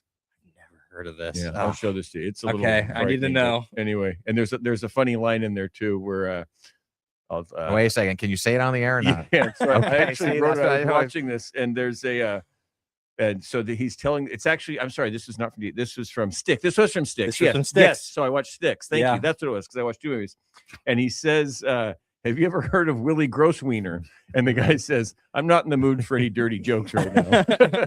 So that's a pretty good line. I got a story about this because I was at my friend's place, and I Sorry, know I I'm took sorry, us off Dan. track. I'm so sorry, but this is hilarious though because I was just at my friend's place and she had, I think it's an Apple show, so she just had Apple on, and I look up and it's the episode that you're talking about, Grossweiner's Law. is what it's exactly. called, yeah. And I'm like, why is my name on your television right now? And I had to look up, and it's an Owen Wilson produced thing, so I need to send Owen Wilson a letter saying, why Please didn't take you this ask down. permission for Yes. my last name? Very good. All right, well, you done for a second now? I'm Or done. guys, That's- neutral It's for corners. some reason or another, when you were talking about Justin's extreme makeover, it hit me recalled that I saw a movie last night with his name in it. So, friends, if you're just tuning into gross Weiner chat. This is the drive here on the Sports Animal Audio Network, and thanks for lending us some time today on a Friday. I know people are heading out for their fun weekends. I hope everyone else be safe and careful and take care of each other this weekend. Oregon Man Clinic's hotline open for you in the Eugene area at 541-844-3484, toll free 877-844-3484. You already heard from Landon Tengwall in the first hour. John Canzano is coming back with the Bald-Faced Truth Unfiltered 2 p.m. debuts here on all of these radio stations that you're listening to right now and through many more throughout the Pacific Northwest. So this came up on the radar, and Goose, you actually alerted us to this, so I dove into it a bit. Matt Calkins, a former sports columnist for the Seattle Times, was there for 11 years, and he wrote a column arguing about the supporting separation of females and males in sports doesn't make you transphobic. Now, here was where it started. There was this, the big thing about there's a rally. Sophie Cunningham came out and she made some statements about the gender issue that's been out there, out in the public. I mean, everyone seems to have weighed in on it. And there was a rally outside the Seattle Storm Climate Pledge Arena up in Seattle when the Indiana Fever team that Sophie Cunningham plays for came, and the Fever Guard had taken a stance against biological males competing in women's/girls sports. And if they've been altered or the surgery takes place, there are a few dozen people there. One of them was a person at this rally, Annalie Wilson, who lost to a biological male in a track and field race in 8th grade, and said, "Thank you, Sophie, for speaking up." There was allegedly a confrontation with a Storm co-owner. And then Matt Calkins felt like, I need to write a column about this. And he interviewed some other folks, a student athlete named Frances Stott, who said she's endured daily verbal abuse after refusing to play against a biological boy in a basketball game, echoing Wilson's sentiments. He wrote the column, and he sent it into his editors. And long story short, they decided that they weren't going to run it. And his reasonings are all outlined. If you want to look up Matt Calkins, you can see his response. And on Outkick Sports and Fox News, it details from his point of view why he quit. And he said he quit on the spot. Now, I want to start with Mims, because I think out of everybody in this room, you would have the most to say about this, because you've had to go out and slug around, do your work and everything else. Now, columns are different than going out and reporting, but everybody's got to run it up the flagpole. Now, Calkins claims that he was told it's not going to run because you didn't tell us, meaning the editors, you didn't tell us you were going to do this. Yeah, that's not true. Okay. I mean, there's no, if he had come in with the story that they loved, it would have been. Also, as he points out, he turned it on like a Friday, and like 6 days later, they gave him that reasoning after they had run it by some others. So that's not true. My thing with this is just, first off, the columnist, as you mentioned, is different. The columnist's job is to find a topic that maybe some people think on one side, some people think on the other, come in with an opinion, try to create some debate. That's what the columnist does. John Canzano has done it for decades. You cannot debate. I don't care which side of them you're on. There is a debate in this country right now going on between whether or not biological males should play women's sports or not. That is a fair thing to debate. Should they or should they not? The columnist comes in and takes one side or the other. That is what the columnist is supposed to do. This isn't something to where, there's some topics a columnist could do where I would say that's just a dumb one. This is actually a debate going. In fact, I believe there's a vote in Washington this year as to whether or not they should be able to. So it's a very topical topic up there as well.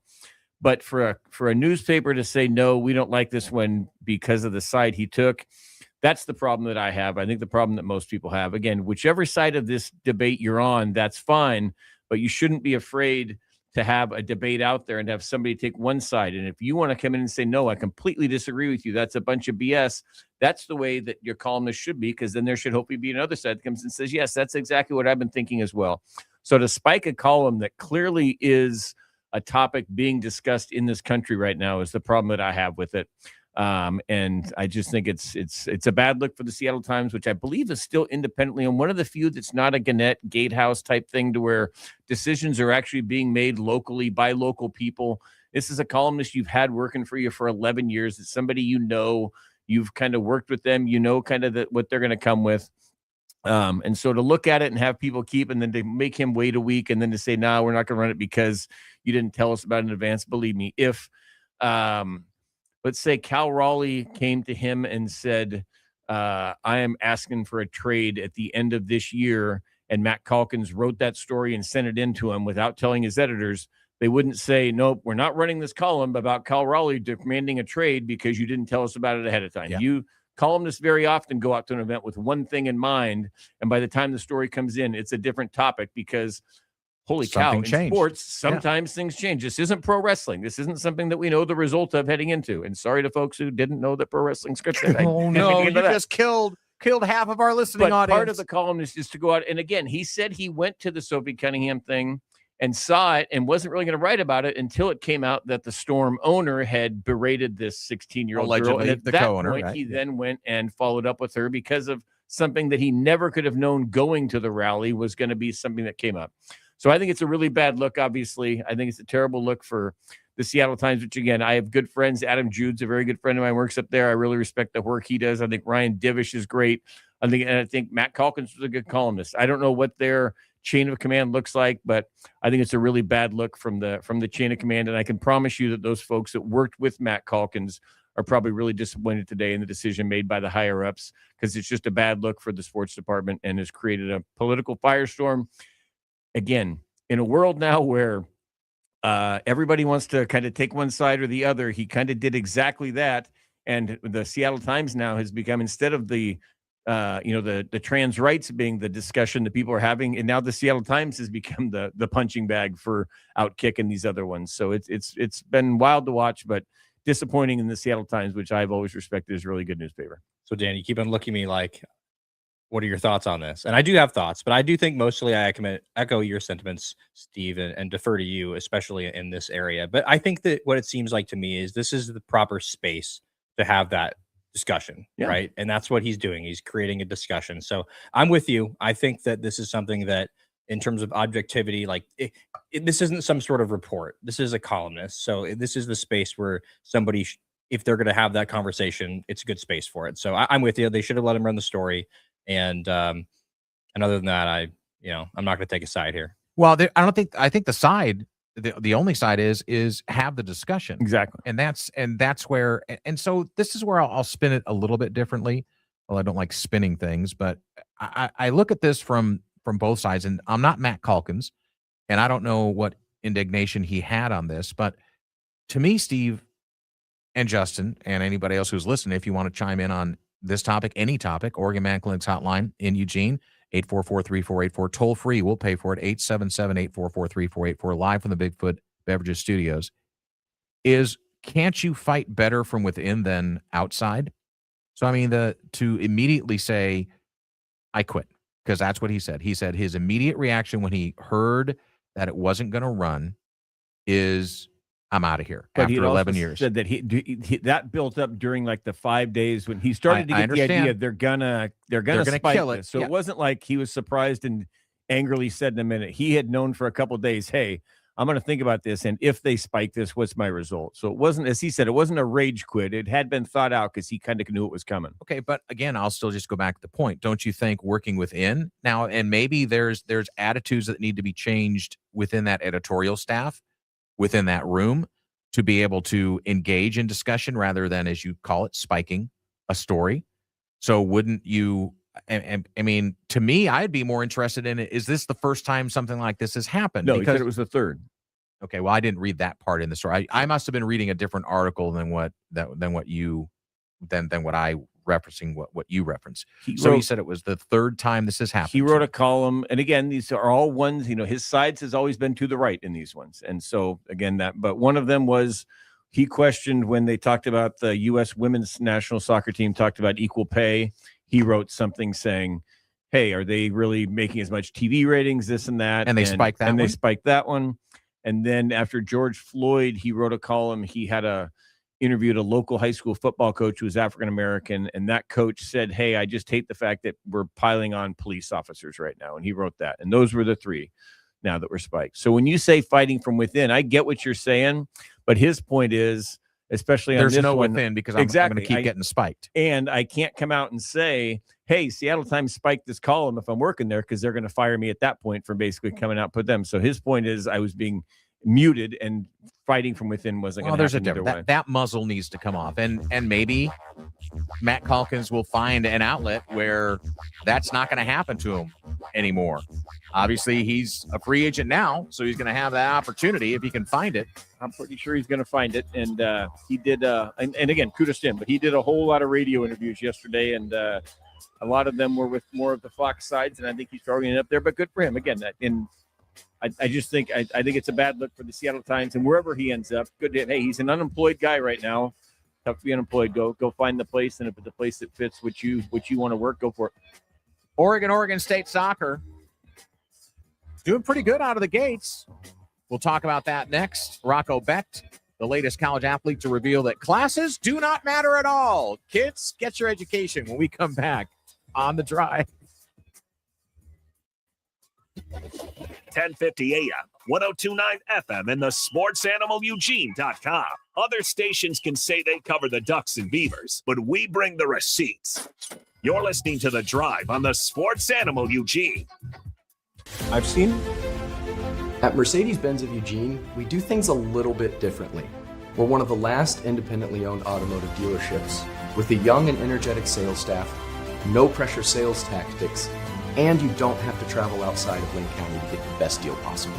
We have more than 200 new and pre-owned vehicles in stock now, and we invite you to come see for yourself at Mercedes-Benz of Eugene.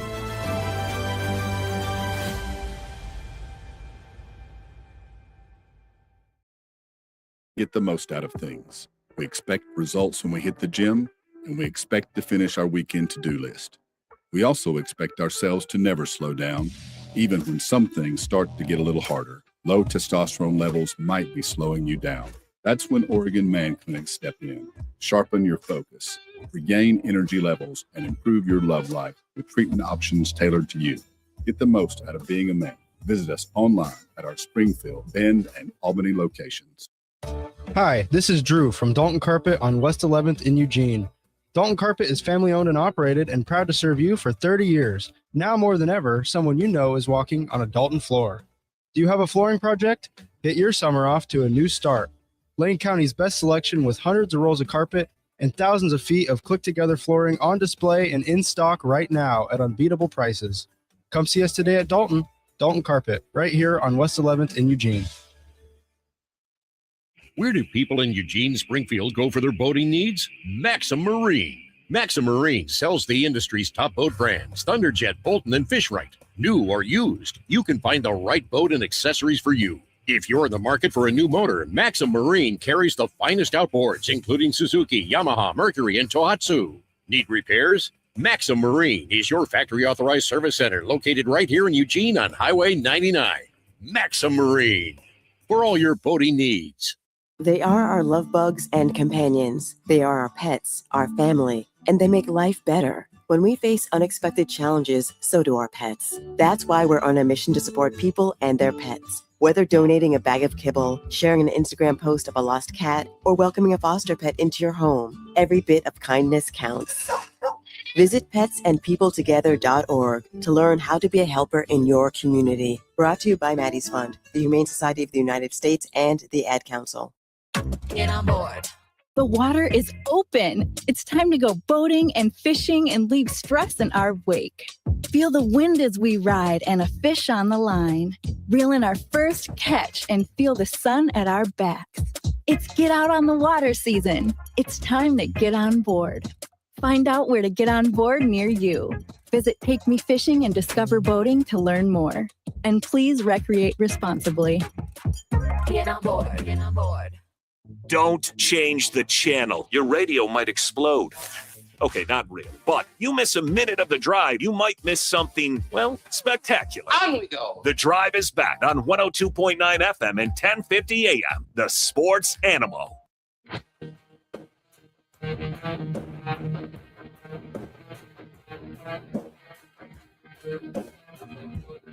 Oh, Rocco Becht.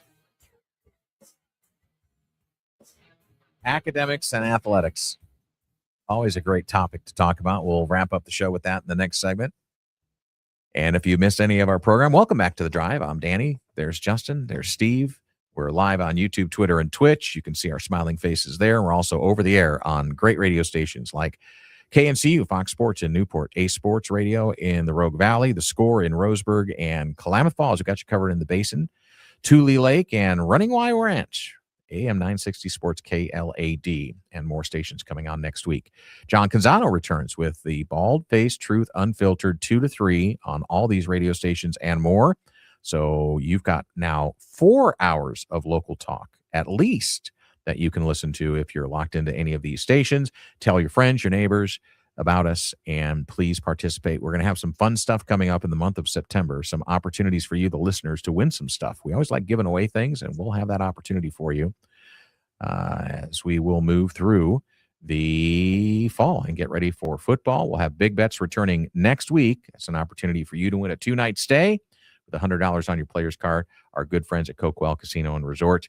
We bet on football all fall long here on the Sports Animal and The Drive. Sports Animal EUG is our socials as well. There we go. I took care of all my obligations, except that we are in the Bigfoot Beverages studios here on a Friday. So soccer has started everywhere. University of Oregon women's soccer program is 2-0-1. They rallied for 1-1 draw at Santa Clara.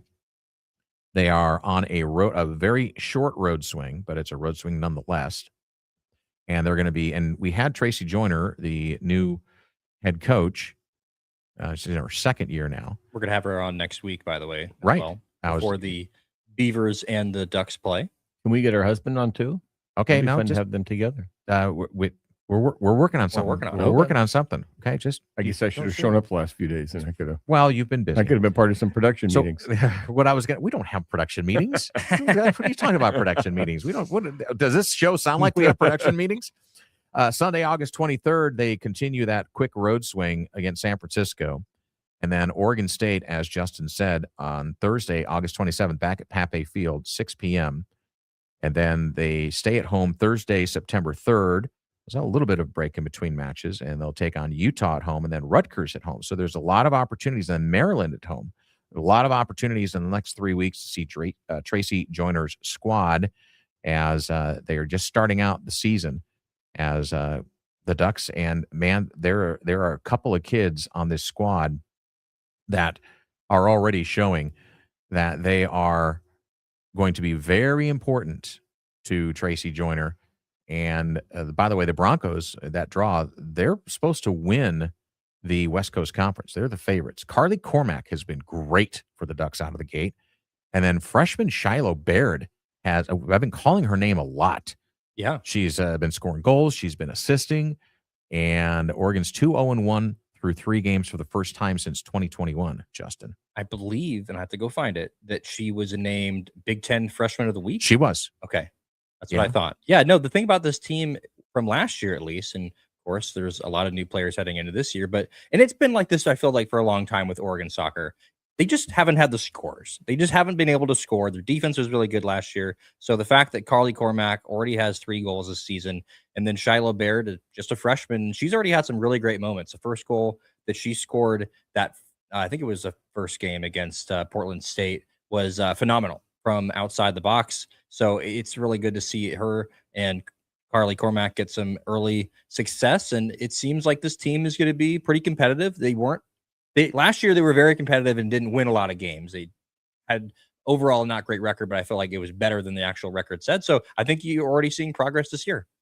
So Oregon State, by the way, the women of Oregon State just opened up against Bushnell with a 5-0 win.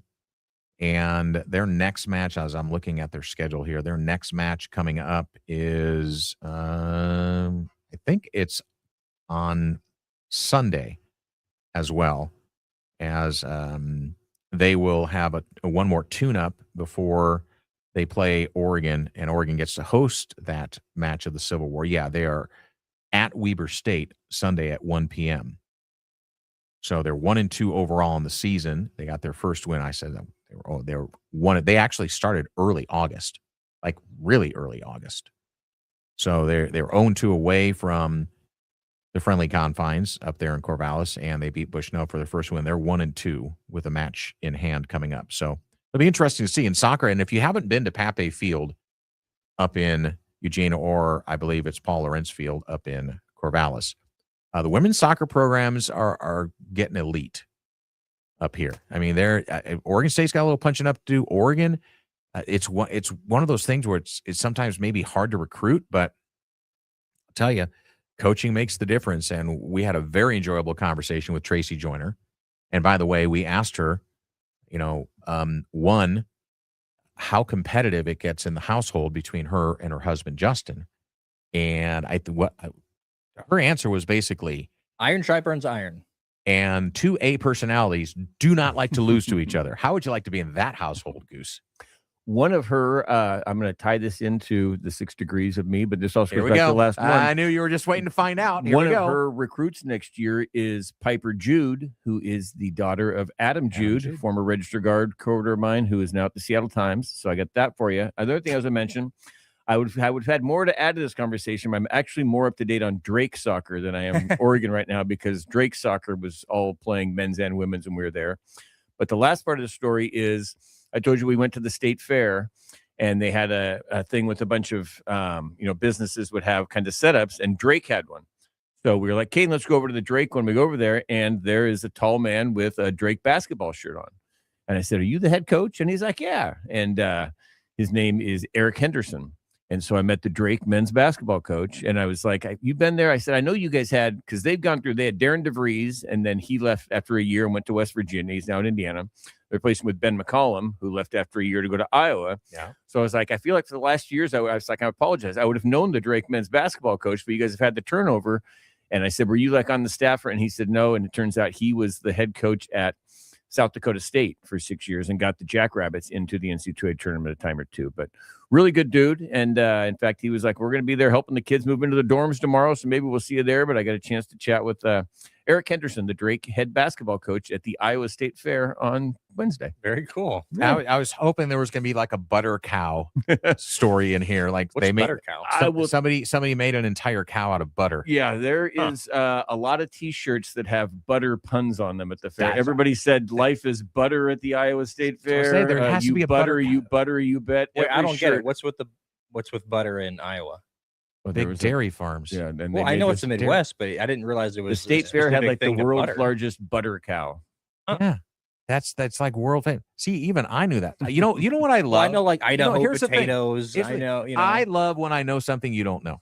I know you do. You love how I didn't know about Anthony Hankerson yesterday. Yeah, who could still possibly come back. Well, maybe not anymore. Maybe not anymore. We don't know. Now. Who knows? But the butter cow's kind of famous. So here we go, folks. If you have never heard Steve Mims before on our program, and if you've been listening in the last 10 days, you haven't.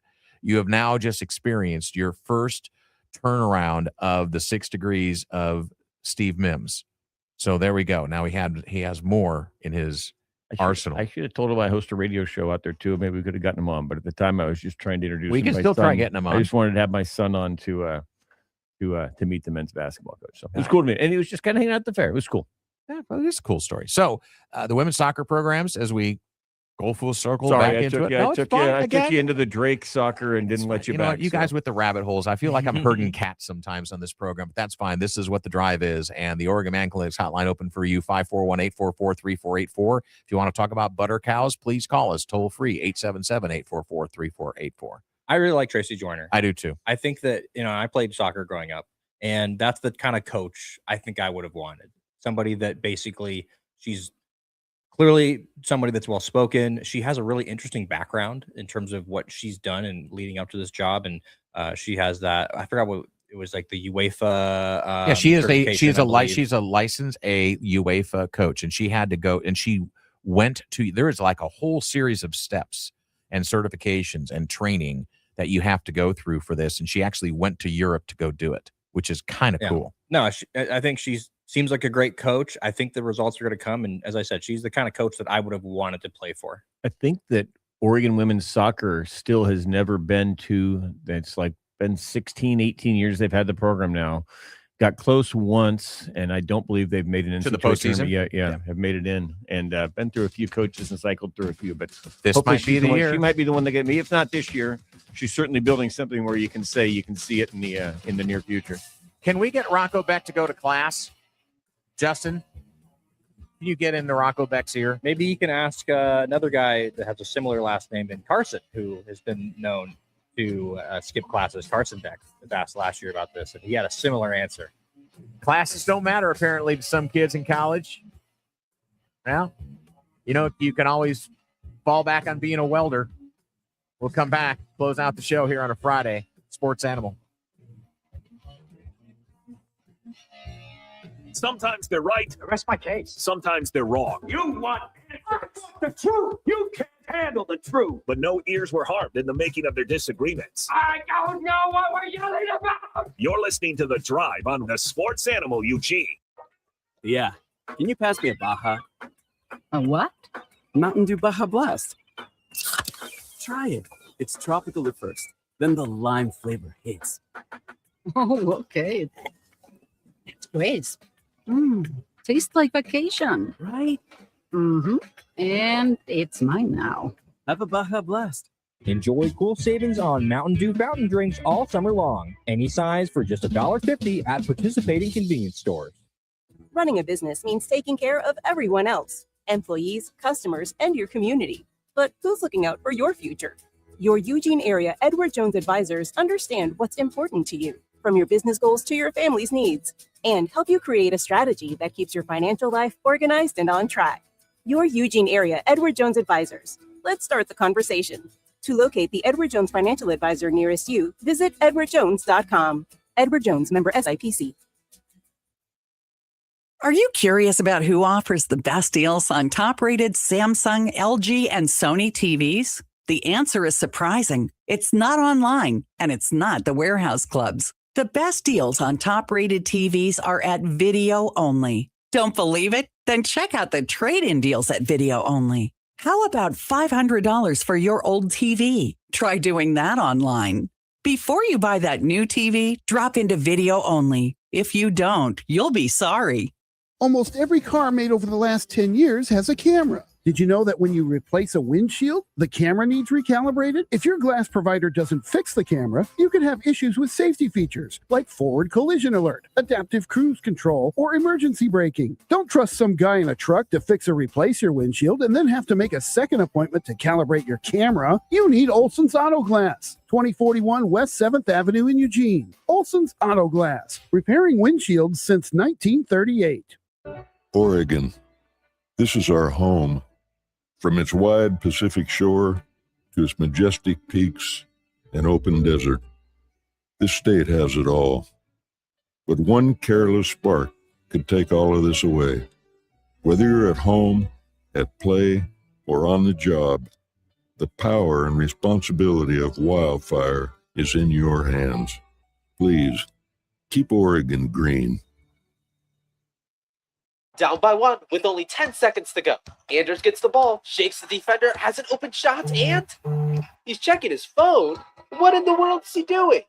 You definitely wouldn't risk losing a game like this. But by texting and driving, you could risk even more. Your life. So, don't drop the ball, drop the call. Don't drive distracted. A message brought to you by the National Highway Traffic Safety Administration, Project Yellow Light, and the Ad Council. Nothing is too big for the sports animal to handle. That's what she said. You're home for me, Dan Patrick, 6 to 9 a.m. weekdays, and The Drive with Danny, Steve, and Justin from 3 to 6. This is the sports animal.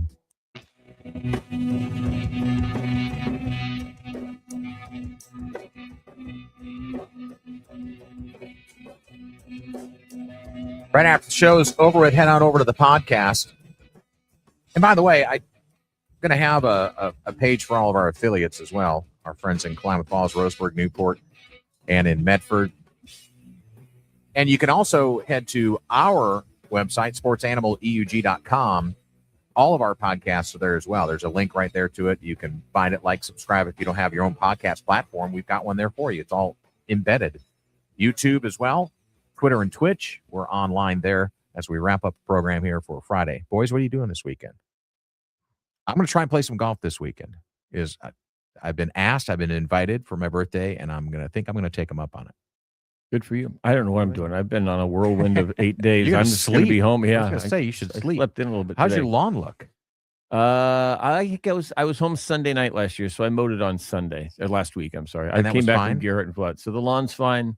I'm sure we've got other things that need to be taken care of, but we got an empty nest now. You know, we're empty nesters. Last night the was door our first closed? night as empty nesters, and so I'm sure we'll find something to do. But we have not.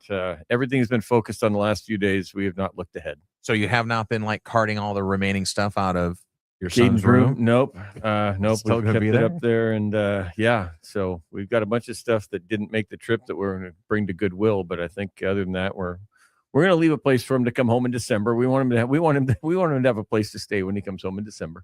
It'll be a cot and a light. Baby J, what are you up to this weekend? All right, well, stop me if you've heard this one before, but I'm going to be going up to Portland to visit my mom. It is going to be one of the last weekends I think that's going to be possible. She's going to be moving, and she's going to be around Labor Day going up to Chicago to kind of look at some places. And, of course, high school football starting next Friday, and then Oregon starting the Saturday after that. So it's going to start to get really busy for me on the weekend. So I decided to take this weekend to go up and say hi to my mom. It's I think it's the opposite of what you're feeling, Goose, which is I'm happy to go up and be back in the nest, I guess.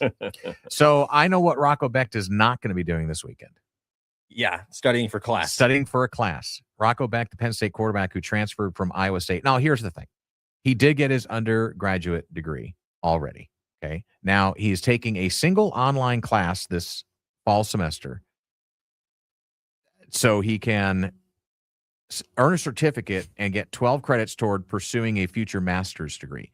But he's already told reporters he doesn't even know what the exact subject of the class is and still needed to pick it. That's over the weekend. Problem with this. I do understand. Hey, you've already graduated. You're not going there this year. I was going to get it. But if you're the Penn State guy, don't you at least sit down and be like, hey, let's at least, because this question if they're going to ask you this. Yes. Yeah, exactly. Just let's at least make it look like, we're not like the day before classes start going to throw one at you. I mean, when he sits here and says it's going to be 12 credits, that's pretty serious, 12 credits. Yeah. I don't know how you take 12 credits of something and you don't know what it is. I mean, one thing, remember the old Matt Leinart, he took ballroom dancing. Yes. I think Marcus Mariota took golf or bowling. Yeah. Last we know this happens. We know this absolutely. happens. And again, these people already have their degrees. It's just at some point, like your sports information department, sit down and let's go over every player and say, hey, if somebody asks, let's This act question. like we at least know what class we're taking this year. I don't care if you're not taking much. Just at least act like you know what it is. While I appreciate the honesty, it just gets people riled up. 100%. And that's it. Carson Beck was the same thing. I don't really care. Classes are important to me. Football's important to me. It's just like hot dogs. You don't want to know what's in the hot dog. Yeah. You don't want to know if your star quarterback's going to class. Beck one was dumb because they were in like the playoff and that term had ended. So he was like, hey, I'm not in school right now. I finished my term in December. And then somebody say, oh, Carson Beck's not even in class anymore. It's like, well, of course not. That football season was fall. He's going, he's still eligible to play in January because the team's going in the playoff. Right. And like I said, and I saw where Lenora Sellers, the South Carolina quarterback, came out and said his only class is an internship at a golf course. But again, at least he announced what it was, and at least he knows what he's doing and where he's going to do it. Penn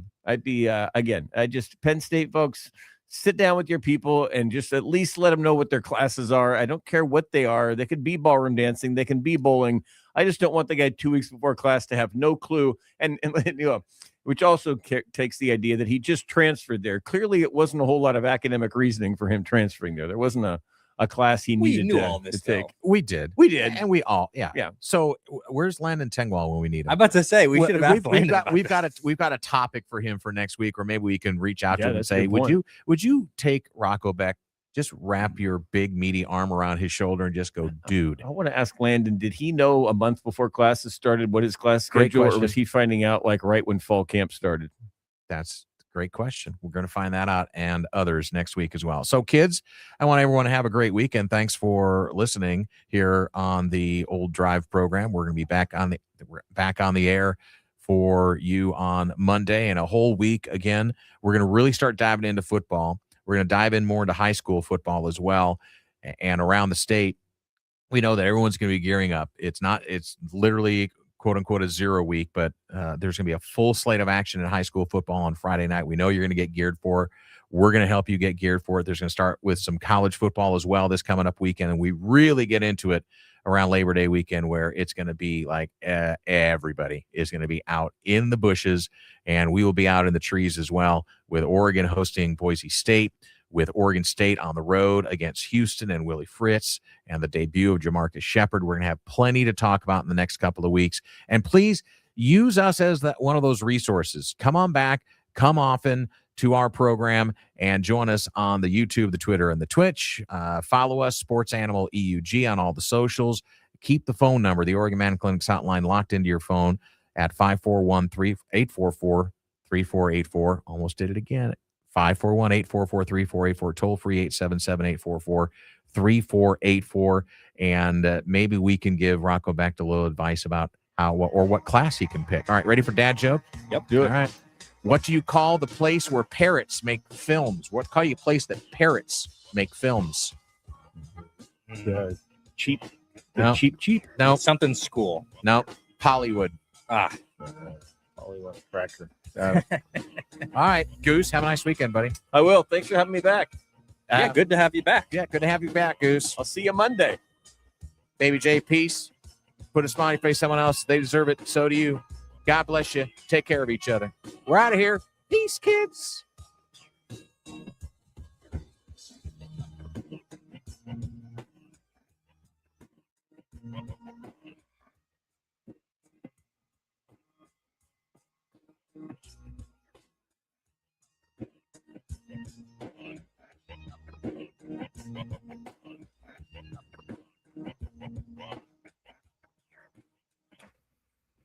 $10:50 a.m. and 102.9 FM and the SportsAnimalEugene.com. Broadcasting from the Bigfoot Beverages Studios. You're listening to The Drive on the Sports Animal Eugene. You've got 60 minutes to dominate your lunch break. No timeouts.